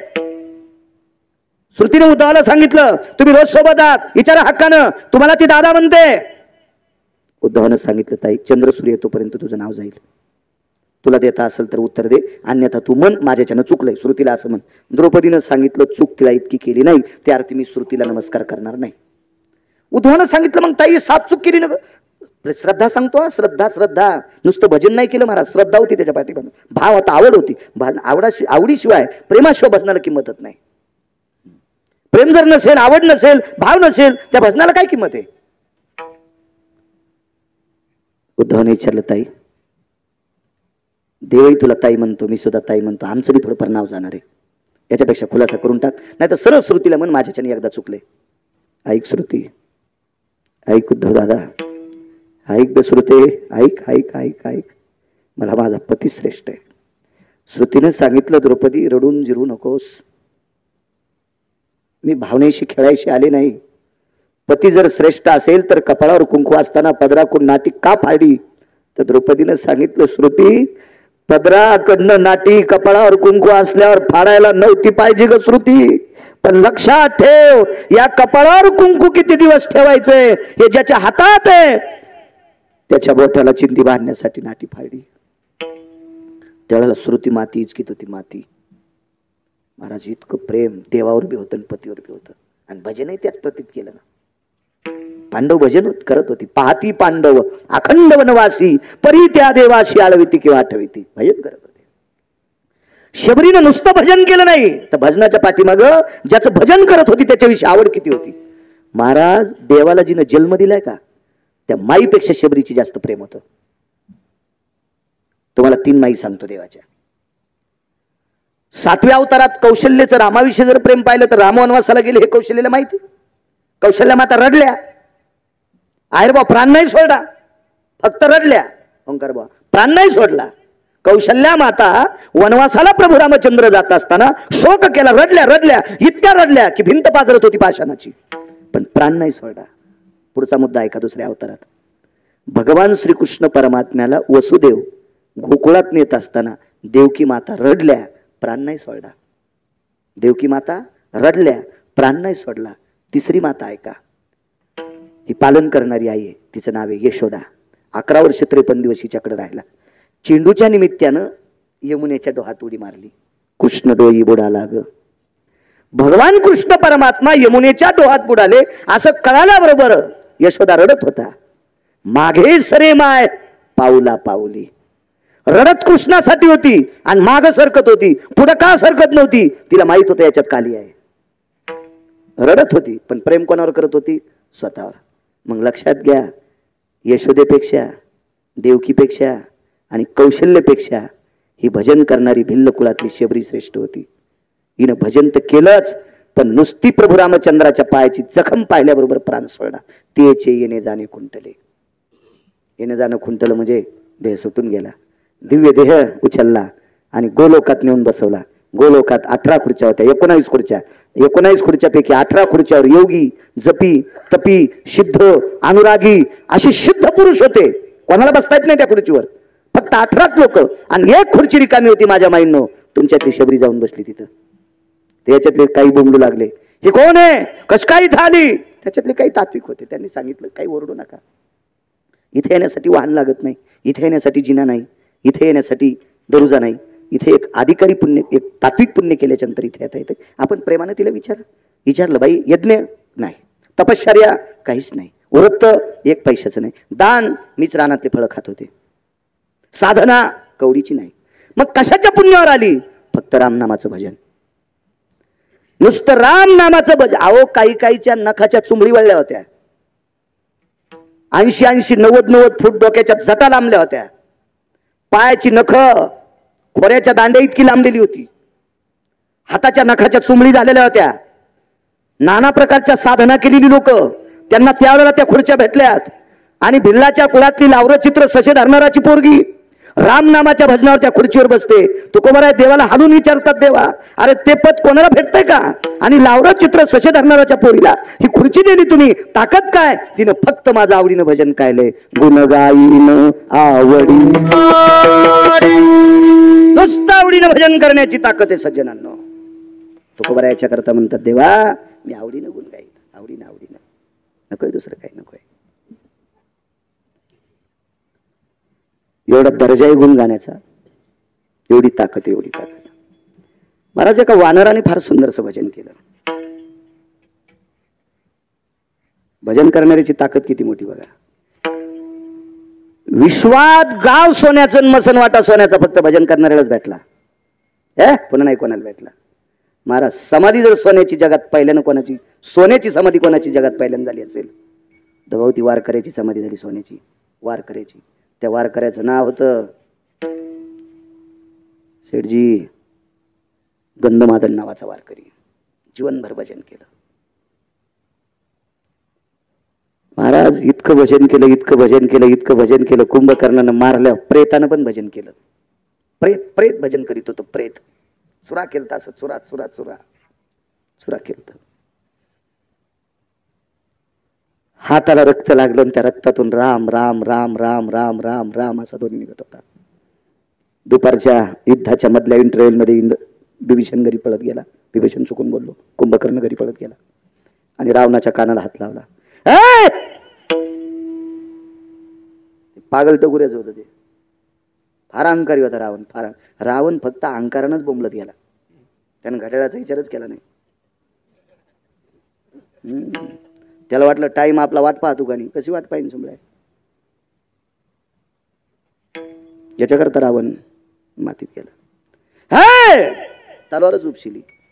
भाऊ म्हणला, दादा तुझ्यासाठी युद्ध करायलो, तुझा हात काय कापतो म्हणला, डोकं काप ना.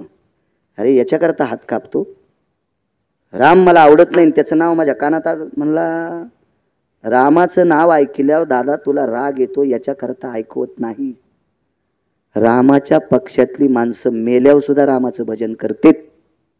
इतके इमानदार माणसं त्याच्या सोबत आहेत, म्हणून एकच करतो, त्याची बायको त्याला देऊन टाककडे.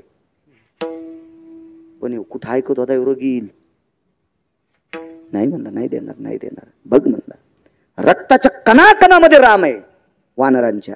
इतके इमानदार वानर सोबत आहेत, आपलं जय होत नाही. म्हणला मेलो तरी हरकत नाही, पण देत नाही. ते रगीलच होतं.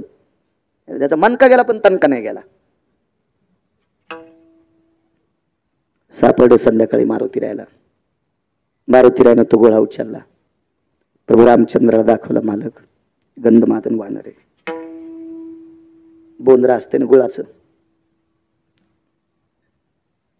गुळाची भेली ढेप बांधायचं बोंद्रा असतं ना, काय म्हणता तुम्ही त्याच्याकडे, बारदाना. हा ते बारदाना, कट्टा म्हणा, पोतडं. असं ते भिजल्या असा चुरा गोळा केल्यावर कसं होतंय, असा गोळा त्याच्या शरीराचा, हाडा मासाचा, त्वचेचा झालता. रामचंद्रांना दाखिला. लक्ष्मणजीने विचारलं, हनुमान जी शोभतय तुला मालकाच्या हातात मासाचा गोळा देणं? लक्ष्मणजीनं मारुतीरायनं लक्ष्मणजीकडे पाहिला आणि सांगितलं, लहाने मालक, मासाचा गोळा मालकाच्या हातात देणार नाही, मी माझ्याच हातात घेत नाही, तर मालकाच्या हातात कसं देईल? पण हे मास आगळं वेगळं आहे मालक. कशाचं मास आहे? मास कशाचं असू द्या, पण हे मास रामनाम म्हणते, मोठ्या मालकाचं भजन करते. त्याला लक्ष्मण शांत बसले. प्रभू रामचंद्रानं तो मासाचा गळगोळा घेतला, त्याच्यातलं रामनामाचं भजन ऐकलं आणि हृदयाशी गोळा लावला. वंजळीत घेतला, डोळ्यातल्या पाण्यानं त्याला अभिषेक केला, अवतीत केलं. विभीषण, मी म्हणालो विभीषण, प्रभू रामचंद्र विभीषण नाही म्हणले, राजन. राजा म्हणजे राजा. जी मालक. रावण मृत्यू पावल्याच्या नंतर लंकेचा राजा मी तुम्हाला करणार, त्याच्यातला सुतळीचा तोडा सुद्धा घेणार नाही. पण पण पण पण तुम्हाला राजा केल्याच्या नंतर माझ्या या गंधमादन नावाच्या वारकऱ्याची समाधी सोन्याची करा. पृथ्वीवर जितके देश असतील का, या सर्व देशात सर्वात अगोदर जर सोन्याचं समाधी मंदिर कोणाचं झालं असेल तर ते वारकऱ्याचं झालं. ते गंधमादन नावाचं वारकरी त्याचं झालंय. कारण हा वारकरी ओरिजिनल वारकऱ्याच्या तालमीतला होता ना.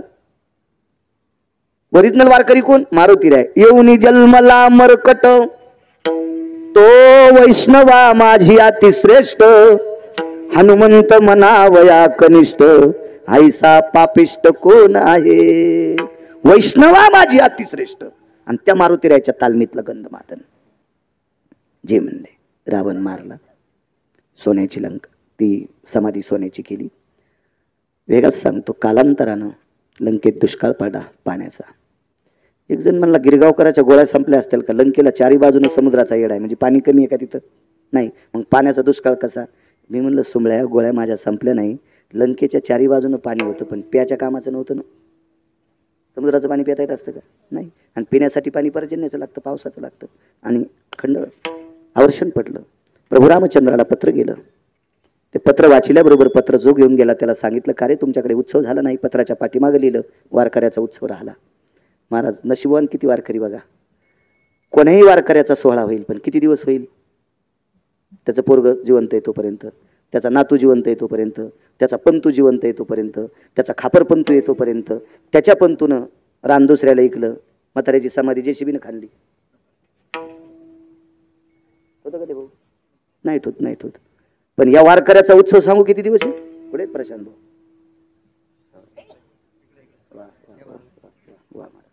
या वारकऱ्याचा समाधी उत्सव किती दिवस आहे सांगू तुम्हाला? कारण ज्याला उत्सव करायला लावलाय तो अमर आहे. विभीषण मरत नाही, 7 चिरंजीवापैकी एक आहे. आणि चंद्र सूर्य आहे तोपर्यंत गंधमादनाचा समाधी सोहळा चालूच राहणार. अशा माणसाला लावून दिले. ताकद कशाची? भजनाची. पुढचं ताकद आहे का? समाधी सोहळा चुकला, एक आवर्षण पडलं. विभीषणाला सांगितलं समाधी उत्सव करा. घरातली सगळी लोक समुद्र स्नानाकरता गेली. पहाटे समाधीचा उत्सव झाला. तो दिवस होता चैत्र महिन्यातली तृतीया. तो दिवस होता चैत्र महिन्यातली तृतीया. आणि या चैत्र महिन्यातल्या तृतीयेच्या दिवशी समाधीचा उत्सव त्या दिवशी येत नसतो. पुन्हा शंका हालताल की तृतीयेच्या दिवशी उन्हाळ्यात युद्ध चालू होतं का? माणसं वकील नाहीत. चांगलं किती झालंय त्याच्यापेक्षा फाटलंय किती याच्या मागे जास्त लोकांचं लक्ष असते. पण आदेश दिला म्हणून उत्सव त्या दिवशी केला. मी याच्याकरता सांगतोय, आपल्या आईची पुण्यतिथी कोण्या दिवशी असेल, कोणाच्या वडिलांची पुण्यतिथी कोणा दिवशी असेल, कोणाच्या आजोबाची पुण्यतिथी कोण्या दिवशी असेल, कोणाच्या आजीची पुण्यतिथी कोण्या दिवशी असेल, त्या दिवशी तुमचा एक पाहुणा विधी करून जीव घालत जा. पण या एकादशीच्या उत्सवामध्ये त्यांच्या स्मृतीला उजाळा देण्यासाठीच उत्सव करत जा. ही परंपरा टिकत राहील. तसा त्या दिवशी पुण्यतिथी उत्सव नव्हता, पण आपल्याच्यानं चुकला याच्याकरता पुण्यतिथीचा 16-10 पर्यंत आटपला. आणि दुपारच्या 12-1 वाजता समाधीतनं आवाज देवाला गेला, देवा जीवनभर तुझं आवडीनं भजन केलंय, नुसत्या तोंडानं नाही देवा. मेल्याच्या नंतर रक्तातला कन्न कण भजन करत होता. आस्ती मज्जा तंतू अंगावरचा रोम न रोम वानराच्या हाड राम राम म्हणायचे. आणि इतक्या निष्ठेनं तुझं भजन केलंय. आणि तुझ्या भजन करणाऱ्या वारकऱ्याचा उत्सव ज्या नगरीतला राजा करतोय, त्या राजाला जर पाणी प्यायला नसेल तर ह्या वारकऱ्याला काय किंमत आहे? चैत्र महिन्याच्या कडकडत्या उन्हात तृतीयेच्या दिवशी आभाळ आलं आणि बिभीषणाची नमकेची तृप्तता होईल इतका पाऊस पडला. ताकद कोणाची आहे? वारकऱ्याची. निसर्ग कोणी बदलला? वारकऱ्यानं. वारकरी कोणाला म्हणतात? भजण्याला. भजन्या कोणाला म्हणतात? आवडीनं भजन करणाऱ्याला. मग आवडीनं भजन करणाऱ्या गंधमादन वानरानं पशुच्या कुळात जन्म घेतला. योनी जन्मला मरकट. पशुची योनी. या पशुच्या योनीत जन्माला आलेल्या वारकऱ्यानं लंकेतल्या चिरंजीव राजाला पाणी द्यावा इतकी निष्ठेनं भजन करणाऱ्या पशुरूपी वानरात वारकऱ्यात इतकी ताकद आहे देवा. मग मला दुसरं देतोच कशाला? गुणगायीन आवडीन. आवडीन फार मोठी किंमत आहे. तुम्हाला जर कोणी लग्नाला बोलिलं आणि लग्नाला गेले आणि ज्यांना आमंत्रण दिलंय तो जर तुम्हाला जेवायला बसा नाही म्हणला, पोराचा बाप पोरीचा बाप जेवायला बसले आणि तुम्हाला जर जेवा नाही म्हणले, तुम्ही जेवता का? का नाही जेवत? कसं नुकतीचा वास येतो का? हा, चपात्या वाळून गेलेल्या असतात का? नाही. कशामुळे जेवत नाहीत माहिती आहे का? प्रेम नसल्यामुळं. मग मला सांगा, तुमच्या माझ्यासारख्या सामान्य माणसाला जर प्रेम आवडत असेल तर देवाला किती प्रेम आवडत असेल? याच्याकरता आवडीला महत्व आहे. आमच्या सासरवाडीतून मला एकदा आमंत्रण आलं, म्हणे जावाई जेवायला या. मला काही जाणं झालं नाही. आंब्याचे दिवस होते आणि आमची सासरवाडी ओलांडून पलीकडे एक गाव होतं, तिथं मला कीर्तन होतं. कीर्तन असल्यामुळे जिथं कीर्तन आहे त्यांनी सांगितलं, महाराज आम्ही तुमचं कीर्तन ठेवलंय, तुम्हाला आमच्या इथं जेवावं लागेल. मी उगाच म्हणलं त्यांना मंगळवार आहे, मला काय नसतं, मी असे काही उपास धरीत नाही. कशाला उपास धरायचे? ज्ञानोबर आहे तुकोबर आहे सांगते तेच उपास, त्याच्या व्यतिरिक्त नाही. कशाला हात लावायचा नाही, इचू निघत असते. पण उगच म्हणलं, ते राग येऊन येईन त्यांना. म्हणलं मला मंगळवार आहे. ते म्हणले कसं काय? म्हणलं आमची इथं कुलाचार आहे. जगदंबेला म्हणलं माफ कर बाप्पा, एवढ्या बार सासरवाडीतल्या लोकांचं समाधान होण्यासाठी माफ कर. आलोत तिकून आम्ही दोघं तिघं होतो, उतरलोत. पाहिली सासरवाडी अशी. दारातून आतमध्ये गेलं तर घरी कोण नव्हतं. बसलो त्या बाजाव. शेजारणीनं आमच्याकडे पाहिलं, मग आमच्या सासरवाडीतले कुठेतरी गेलेले होते, त्याला सांगितलं तुमच्या घरी एक पांढऱ्या शिपीत धोतरावाला कोणतरी आलंय. लागली सासूबाई तिकून. मी द्रष्टांतातली सासू सांगायला, वाक्य नीट ऐका.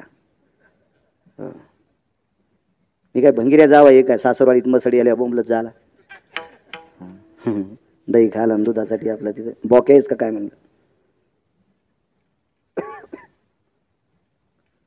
पाहिल्याबरोबर पदर गिद्र बायाने घेतले. त्याच्या साड्याला पदर होते नाही. आता राहू दे, आता तुम्हाला पुढे ऊन लागायले. राहू दे, नका घेत जाऊ. तुम्हाला एकूण एकच शेपती घेत जाऊ नका. आणि पदराचे पैसे खर्च नका ना. तुम्ही पप्प्याच्या बापाला सांगा जण पदर कापून आणजा म्हणून. कशाला पदर महागायचा पदर असतो, त्याला जर असतोय कशाला ती पदर उगा आहे का नाही? तुम्ही 50 जण मिटिंगच घ्यायची, पदर घ्यायचीच नाही आणि नाव देऊन टाकायचं होंडी सोसायटीचे अध्यक्ष. दम नाही कीर्तनाला, दम नाही भागवताला, दम नाही रामायणाला. कशाला करायची कीर्तन? महाराजाला पाकिट देऊन महाराज श्रीमंत करण्यासाठी. या देशातल्या दोन गोष्टी तात्विक आहेत. पैसे अब्जानं जरी असले तरी डायरीच्या पुढून ठेवायचे नाही. डायरीच्या पुढून पैसे ठेवणारा भिकारी नाही, भिकार चोट असतोय. म्हणून पैसे झाकून असावा ही लक्ष्मी आहे. आणि देशाची स्त्री सर्वांग कपडे घातलेली असावा. तुम्ही देशाची संपत्ती आहात. संपत्ती आहात, देशाची संपत्ती आहात तुम्ही. संपत्ती फार मोठ्या आहात माझ्या माईनं. तुम्ही फार मोठ्या आहात, फार मोठ्या आहात. माझ्या रयतेचा राजा तुमच्यातल्या एका पवित्र स्त्रीच्या पोटात 9 महिने राहिला. काय पवित्र आहात तुम्ही. धर्मनिरपेक्ष महाराणा प्रताप तुमच्यातल्या एका पवित्र माऊलीच्या पोटात 9 महिने राहिले. ज्ञानोबा राय तुकोबा राय तुमच्यातल्या एका पवित्र माऊलीच्या पोटात 9 महिने राहिले. बघाय मोठ्या लोकांचं जीवन. महाराज या विश्वातल्या हिऱ्यांना 9 महिने पोटात सांभाळायची ताकद या पवित्र देशातल्या स्त्रीची, पवित्र देशातल्या स्त्रीची आहे. तुम्ही फार मोठ्या आहात माहीत, माझ्या माहीत फार मोठ्या आहात, फार मोठ्या. आम्ही गेल्याबरोबर जेवायला केलं. पुरणपोळ्या. अचानक गेल्यामुळे आंब खेळा असल्यामुळे आंबे काही मिळाले नाही. मग पुरणपोळीन गावरान तूप. आवड सांगायलो, आवड आवड. मग मी सांगितलं मला काही ती भजे आमटी सरशी वगैरे शिरशी काय म्हणते तुमच्याकडं, सार वगैरे हे काही नको म्हणलं. फक्त पुरणपोळी आणि गावरान तूप. मला काही शुगर नाही, बीपी नाही, काय नाही काय नाही काय नाही, angioplasty नाही, लोखंड प्लास्टी नाही, लाकूड प्लास्टी नाही, काय काय काय विषय काटला, कुठला आजार नाही, काय नाही अजून तरी. त्याचा गर्व बी नाही, ते मालकाने दिलेलं शरीर काय ताण. हे बसून कीर्तन करतो, मागे एकदा अपघात झाला त्याच्यामुळं. ते अपघात होत नव्हता, पण मी कीर्तनाला जाणं नव्हतं पाहिजे तिथं. मी गेलो गोव्याला कीर्तनाला, गळ्यात शपथ समुद्र पान नव्हतं गेलो, माझ्या गळ्यात शपथ. 5 कीर्तन केले गोव्यात. आमच्या सोबत मी लोक नेलते का, त्या विमानात बसून नेलं. त्या माणसानं लिमिट पैसे दिले, म्हणलं कशाला आपल्याला पचायचे नाही. मग ज्या भजण्याला कधी बिचाऱ्याने त्यांच्या चित्रात विमान पाहिलं नाही, त्याला भजण्याला मी विमानात बसून नेलं. पण त्याच्यातले दोघं म्हणले आपल्याला बीच पाहायला जायचं. म्हणले बीच कशाचा असतो हो. आणि ते बीच पाहायला गेल्यावर नवऱ्याच्या हातात बाटली आणि बायकोच्या हातात बाटली, आणि कपडे जरा काय हिशोबात नव्हते. आणि त्या बीचवरल्या कमी कपड्याच्या बाया पाहिल्या, तितक्यात पापानं आमची गाडी उलथली. हो, ते दुसऱ्यानं पाहायला नेल्यामुळं नुसती गाडी उलथली, आणि मलाच जर पाहायचा उल्हास असता तो वाचत नव्हतो. देव म्हणला असता बाळ्या कशाला कीर्तन करायला, समुद्र पाहायला चालला बोंबलत. तर मुद्दाम कीर्तनाचे पैसे खर्चून समुद्र पाहण्याला जाणाऱ्याला कुठं कुठं संसार जळण देव जाणे बापा. हो, या लोकांनी श्रद्धेने दिलेले पैसे कुठं नाही खर्चायचे महाराज, ते अंगावर फुटत असते. गाडी उलटल ती 4 फेब्रुवारी 2019ला 4.5 तासांनी जिवंत घोषित झालो.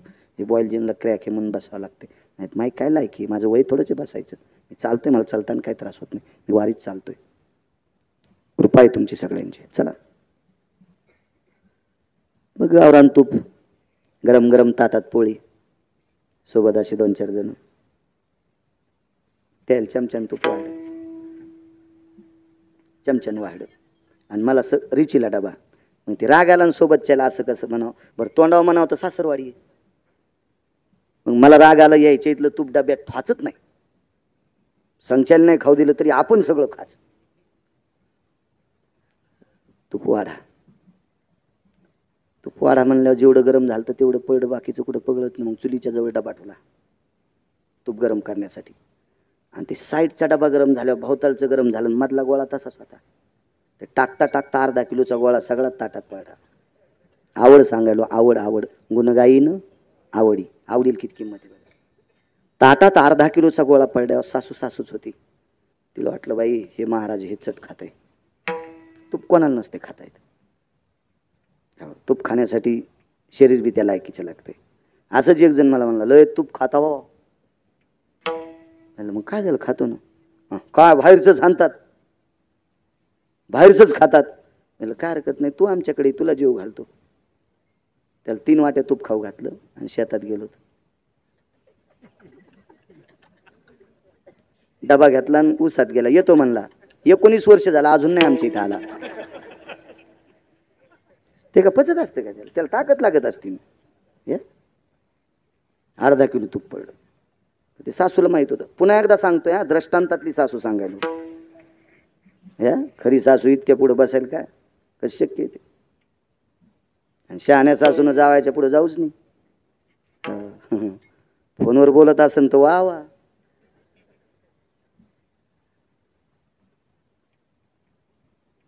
जाऊ द्या, कशाला आताच इचकायचं, काळ बदललाय. हे म्हणते मेला लय चरचर बोलू माय. तितकं तूप पडल्यावर आवड तर होती महाराज, पण एवढं तूप खाऊ घाला आवड नव्हती. काय हुशार सासू. ते म्हणलं जावाई. म्हणलं काय मामी. काही नाही, आमच्या इथल्या सटवाईला नवस केलता. सटवाई कळती ना. आणि मसुबाला नवस केलता आणि सटवाईला नवस केला. आमच्या मुलीला जर कीर्तनकार जावाई भेटले तर त्याच्या ताटात 5 घास खाईन.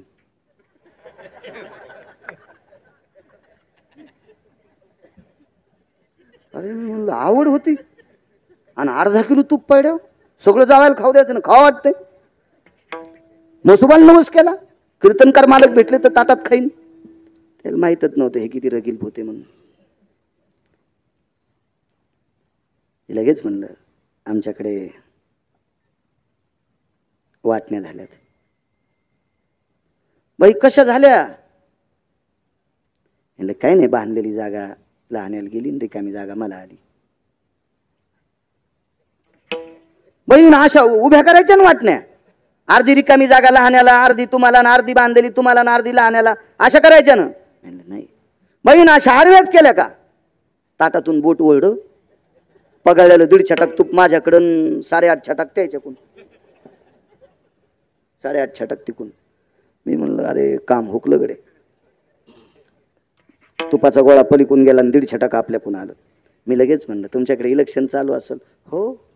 कस काय वातावरण? नाही भाई आमच्याकडे एकाच पक्षाला किंमत. बर जावाई तुमच्याकडं? म्हणलं आमच्याकडे सारा कालवाच आहे.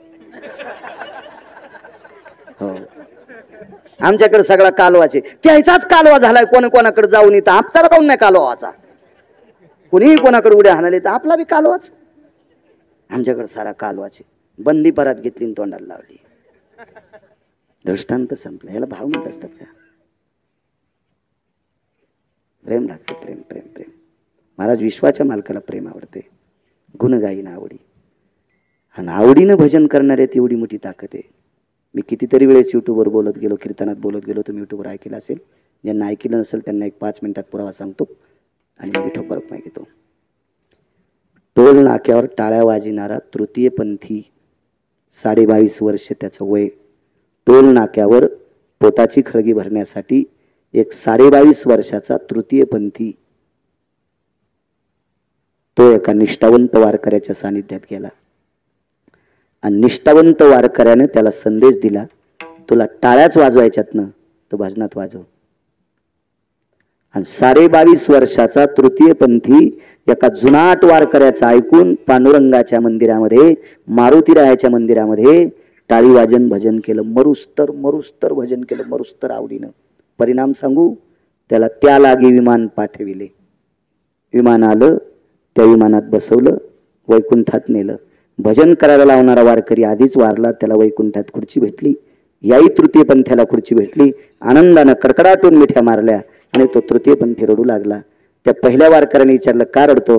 म्हणला, मी आवडीनं भजन केल्यामुळं मला विमान नेण्यासाठी आलं, मला स्वर्गात खुर्ची भेटली, पण माझ्या आईला माहीत नाही, बापाला माहीत नाही, भावाला माहीत नाही, बहिणीला माहीत नाही, माझ्या मित्राला माहीत नाही, माझ्या सोयऱ्या धायऱ्याला माहीत नाही, गावातल्या लोकांना माहीत नाही. आज ती लोक माझी निंदाच करतात. त्या जुन्या वारकऱ्यानं सांगितलं, निंदा नाही, चंद्र सूर्य तोपर्यंत तुझ्या नावाचं भजन होणार. कानो पात्रा खोदू पिंगारी तो दादू, भजनी आभेदू हरीचे पायी. तर या तृतीयपंथी वारकऱ्याचं नाव गाथ्यात घातलं, अभंगात घातलं आणि रोज सकाळी काकड्यात त्या तृतीयपंथी वारकऱ्याचं नाव घेतलं जाते. तुकोबरा विचारतात, देवा का?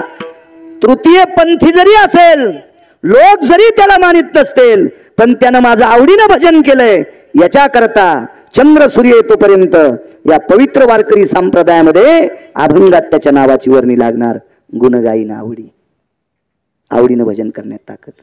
माझ्या माईंनो, वेश्या व्यवसाय करणारी एक बाई, वेश्या व्यवसाय करणारी बाई, आणि या स्त्रीनं जीवनभर भजन केलं.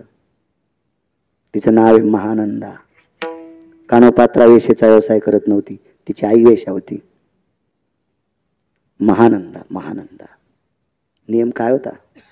सूर्यास्त झाल्याच्या नंतर पोतभर जरी सोनं आलं तरी कुठल्याही परपुरुषाला आतमध्ये येऊ देत नव्हते. सूर्यास्ताच्या अगोदर जरी एखादा कोणी आला तर त्याला रात्रभर त्याची सेवा करायची, आणि सूर्यास्त झाल्याच्या नंतर गाडीभर जरी सोनं आलं तर त्याला भाऊ म्हणून काढून द्यायची. रात्री स्नान करायची आणि तुळशीपाशी दुसऱ्या दिवशीचा सूर्योदय होईपर्यंत भजन करायची. भजन एकटीनं करत असताना कालांतरानं एक माकड आणि कोंबडं पाळलं. तर त्या ज्या दिवशी हिच्याकडे एखादा परपुरुष आला नाही, त्या दिवशी ती पवित्र अधिष्ठानात राहून सोहळ्यामध्ये भजन करायची. तर पहाटे उजडेपर्यंत तिचं भजन चालू असायचं, आणि या भजनामध्ये माकडाचे नख तुटुस्तर नाचायचं आणि कोंबड्याचे नख तुटुस्तर नाचायचं. वाराणसीला विश्वनाथाच्या मंदिरात जाण्याचा योग आला. शेवटची पूजा घडली आणि मंत्रपुष्पांजली देवाच्या अंगावर पडत असताना वानराच्या अंगावर पडली. हिच्याबरोबर त्यालागी विमान पाठविले. कोंबडं बाजूला उभं होतं. वानरानं जाता जाता सांगितलं, लांब बांधलो तर खाना अक्षदा. त्यालागी विमान पाठविले. महाराज, निष्ठेनं भजन करणारी वेश्या, तिला तर विमान पाठिलं, पण हिच्यासोबत चंचल वानर आणि जीवनभर उकंडे उकरणारं कोंबडं. तुका म्हणे झाली कोंबड्याची परी. ह्याही कोंबड्याला आणि माकडाला भजन करणाऱ्या स्त्रीसोबत विमानात जाता आलं. ताकद कशाची आहे? गुणगायीन आवडी. म्हणून आवडीनं भजन करण्यात एवढी मोठी ताकद आहे.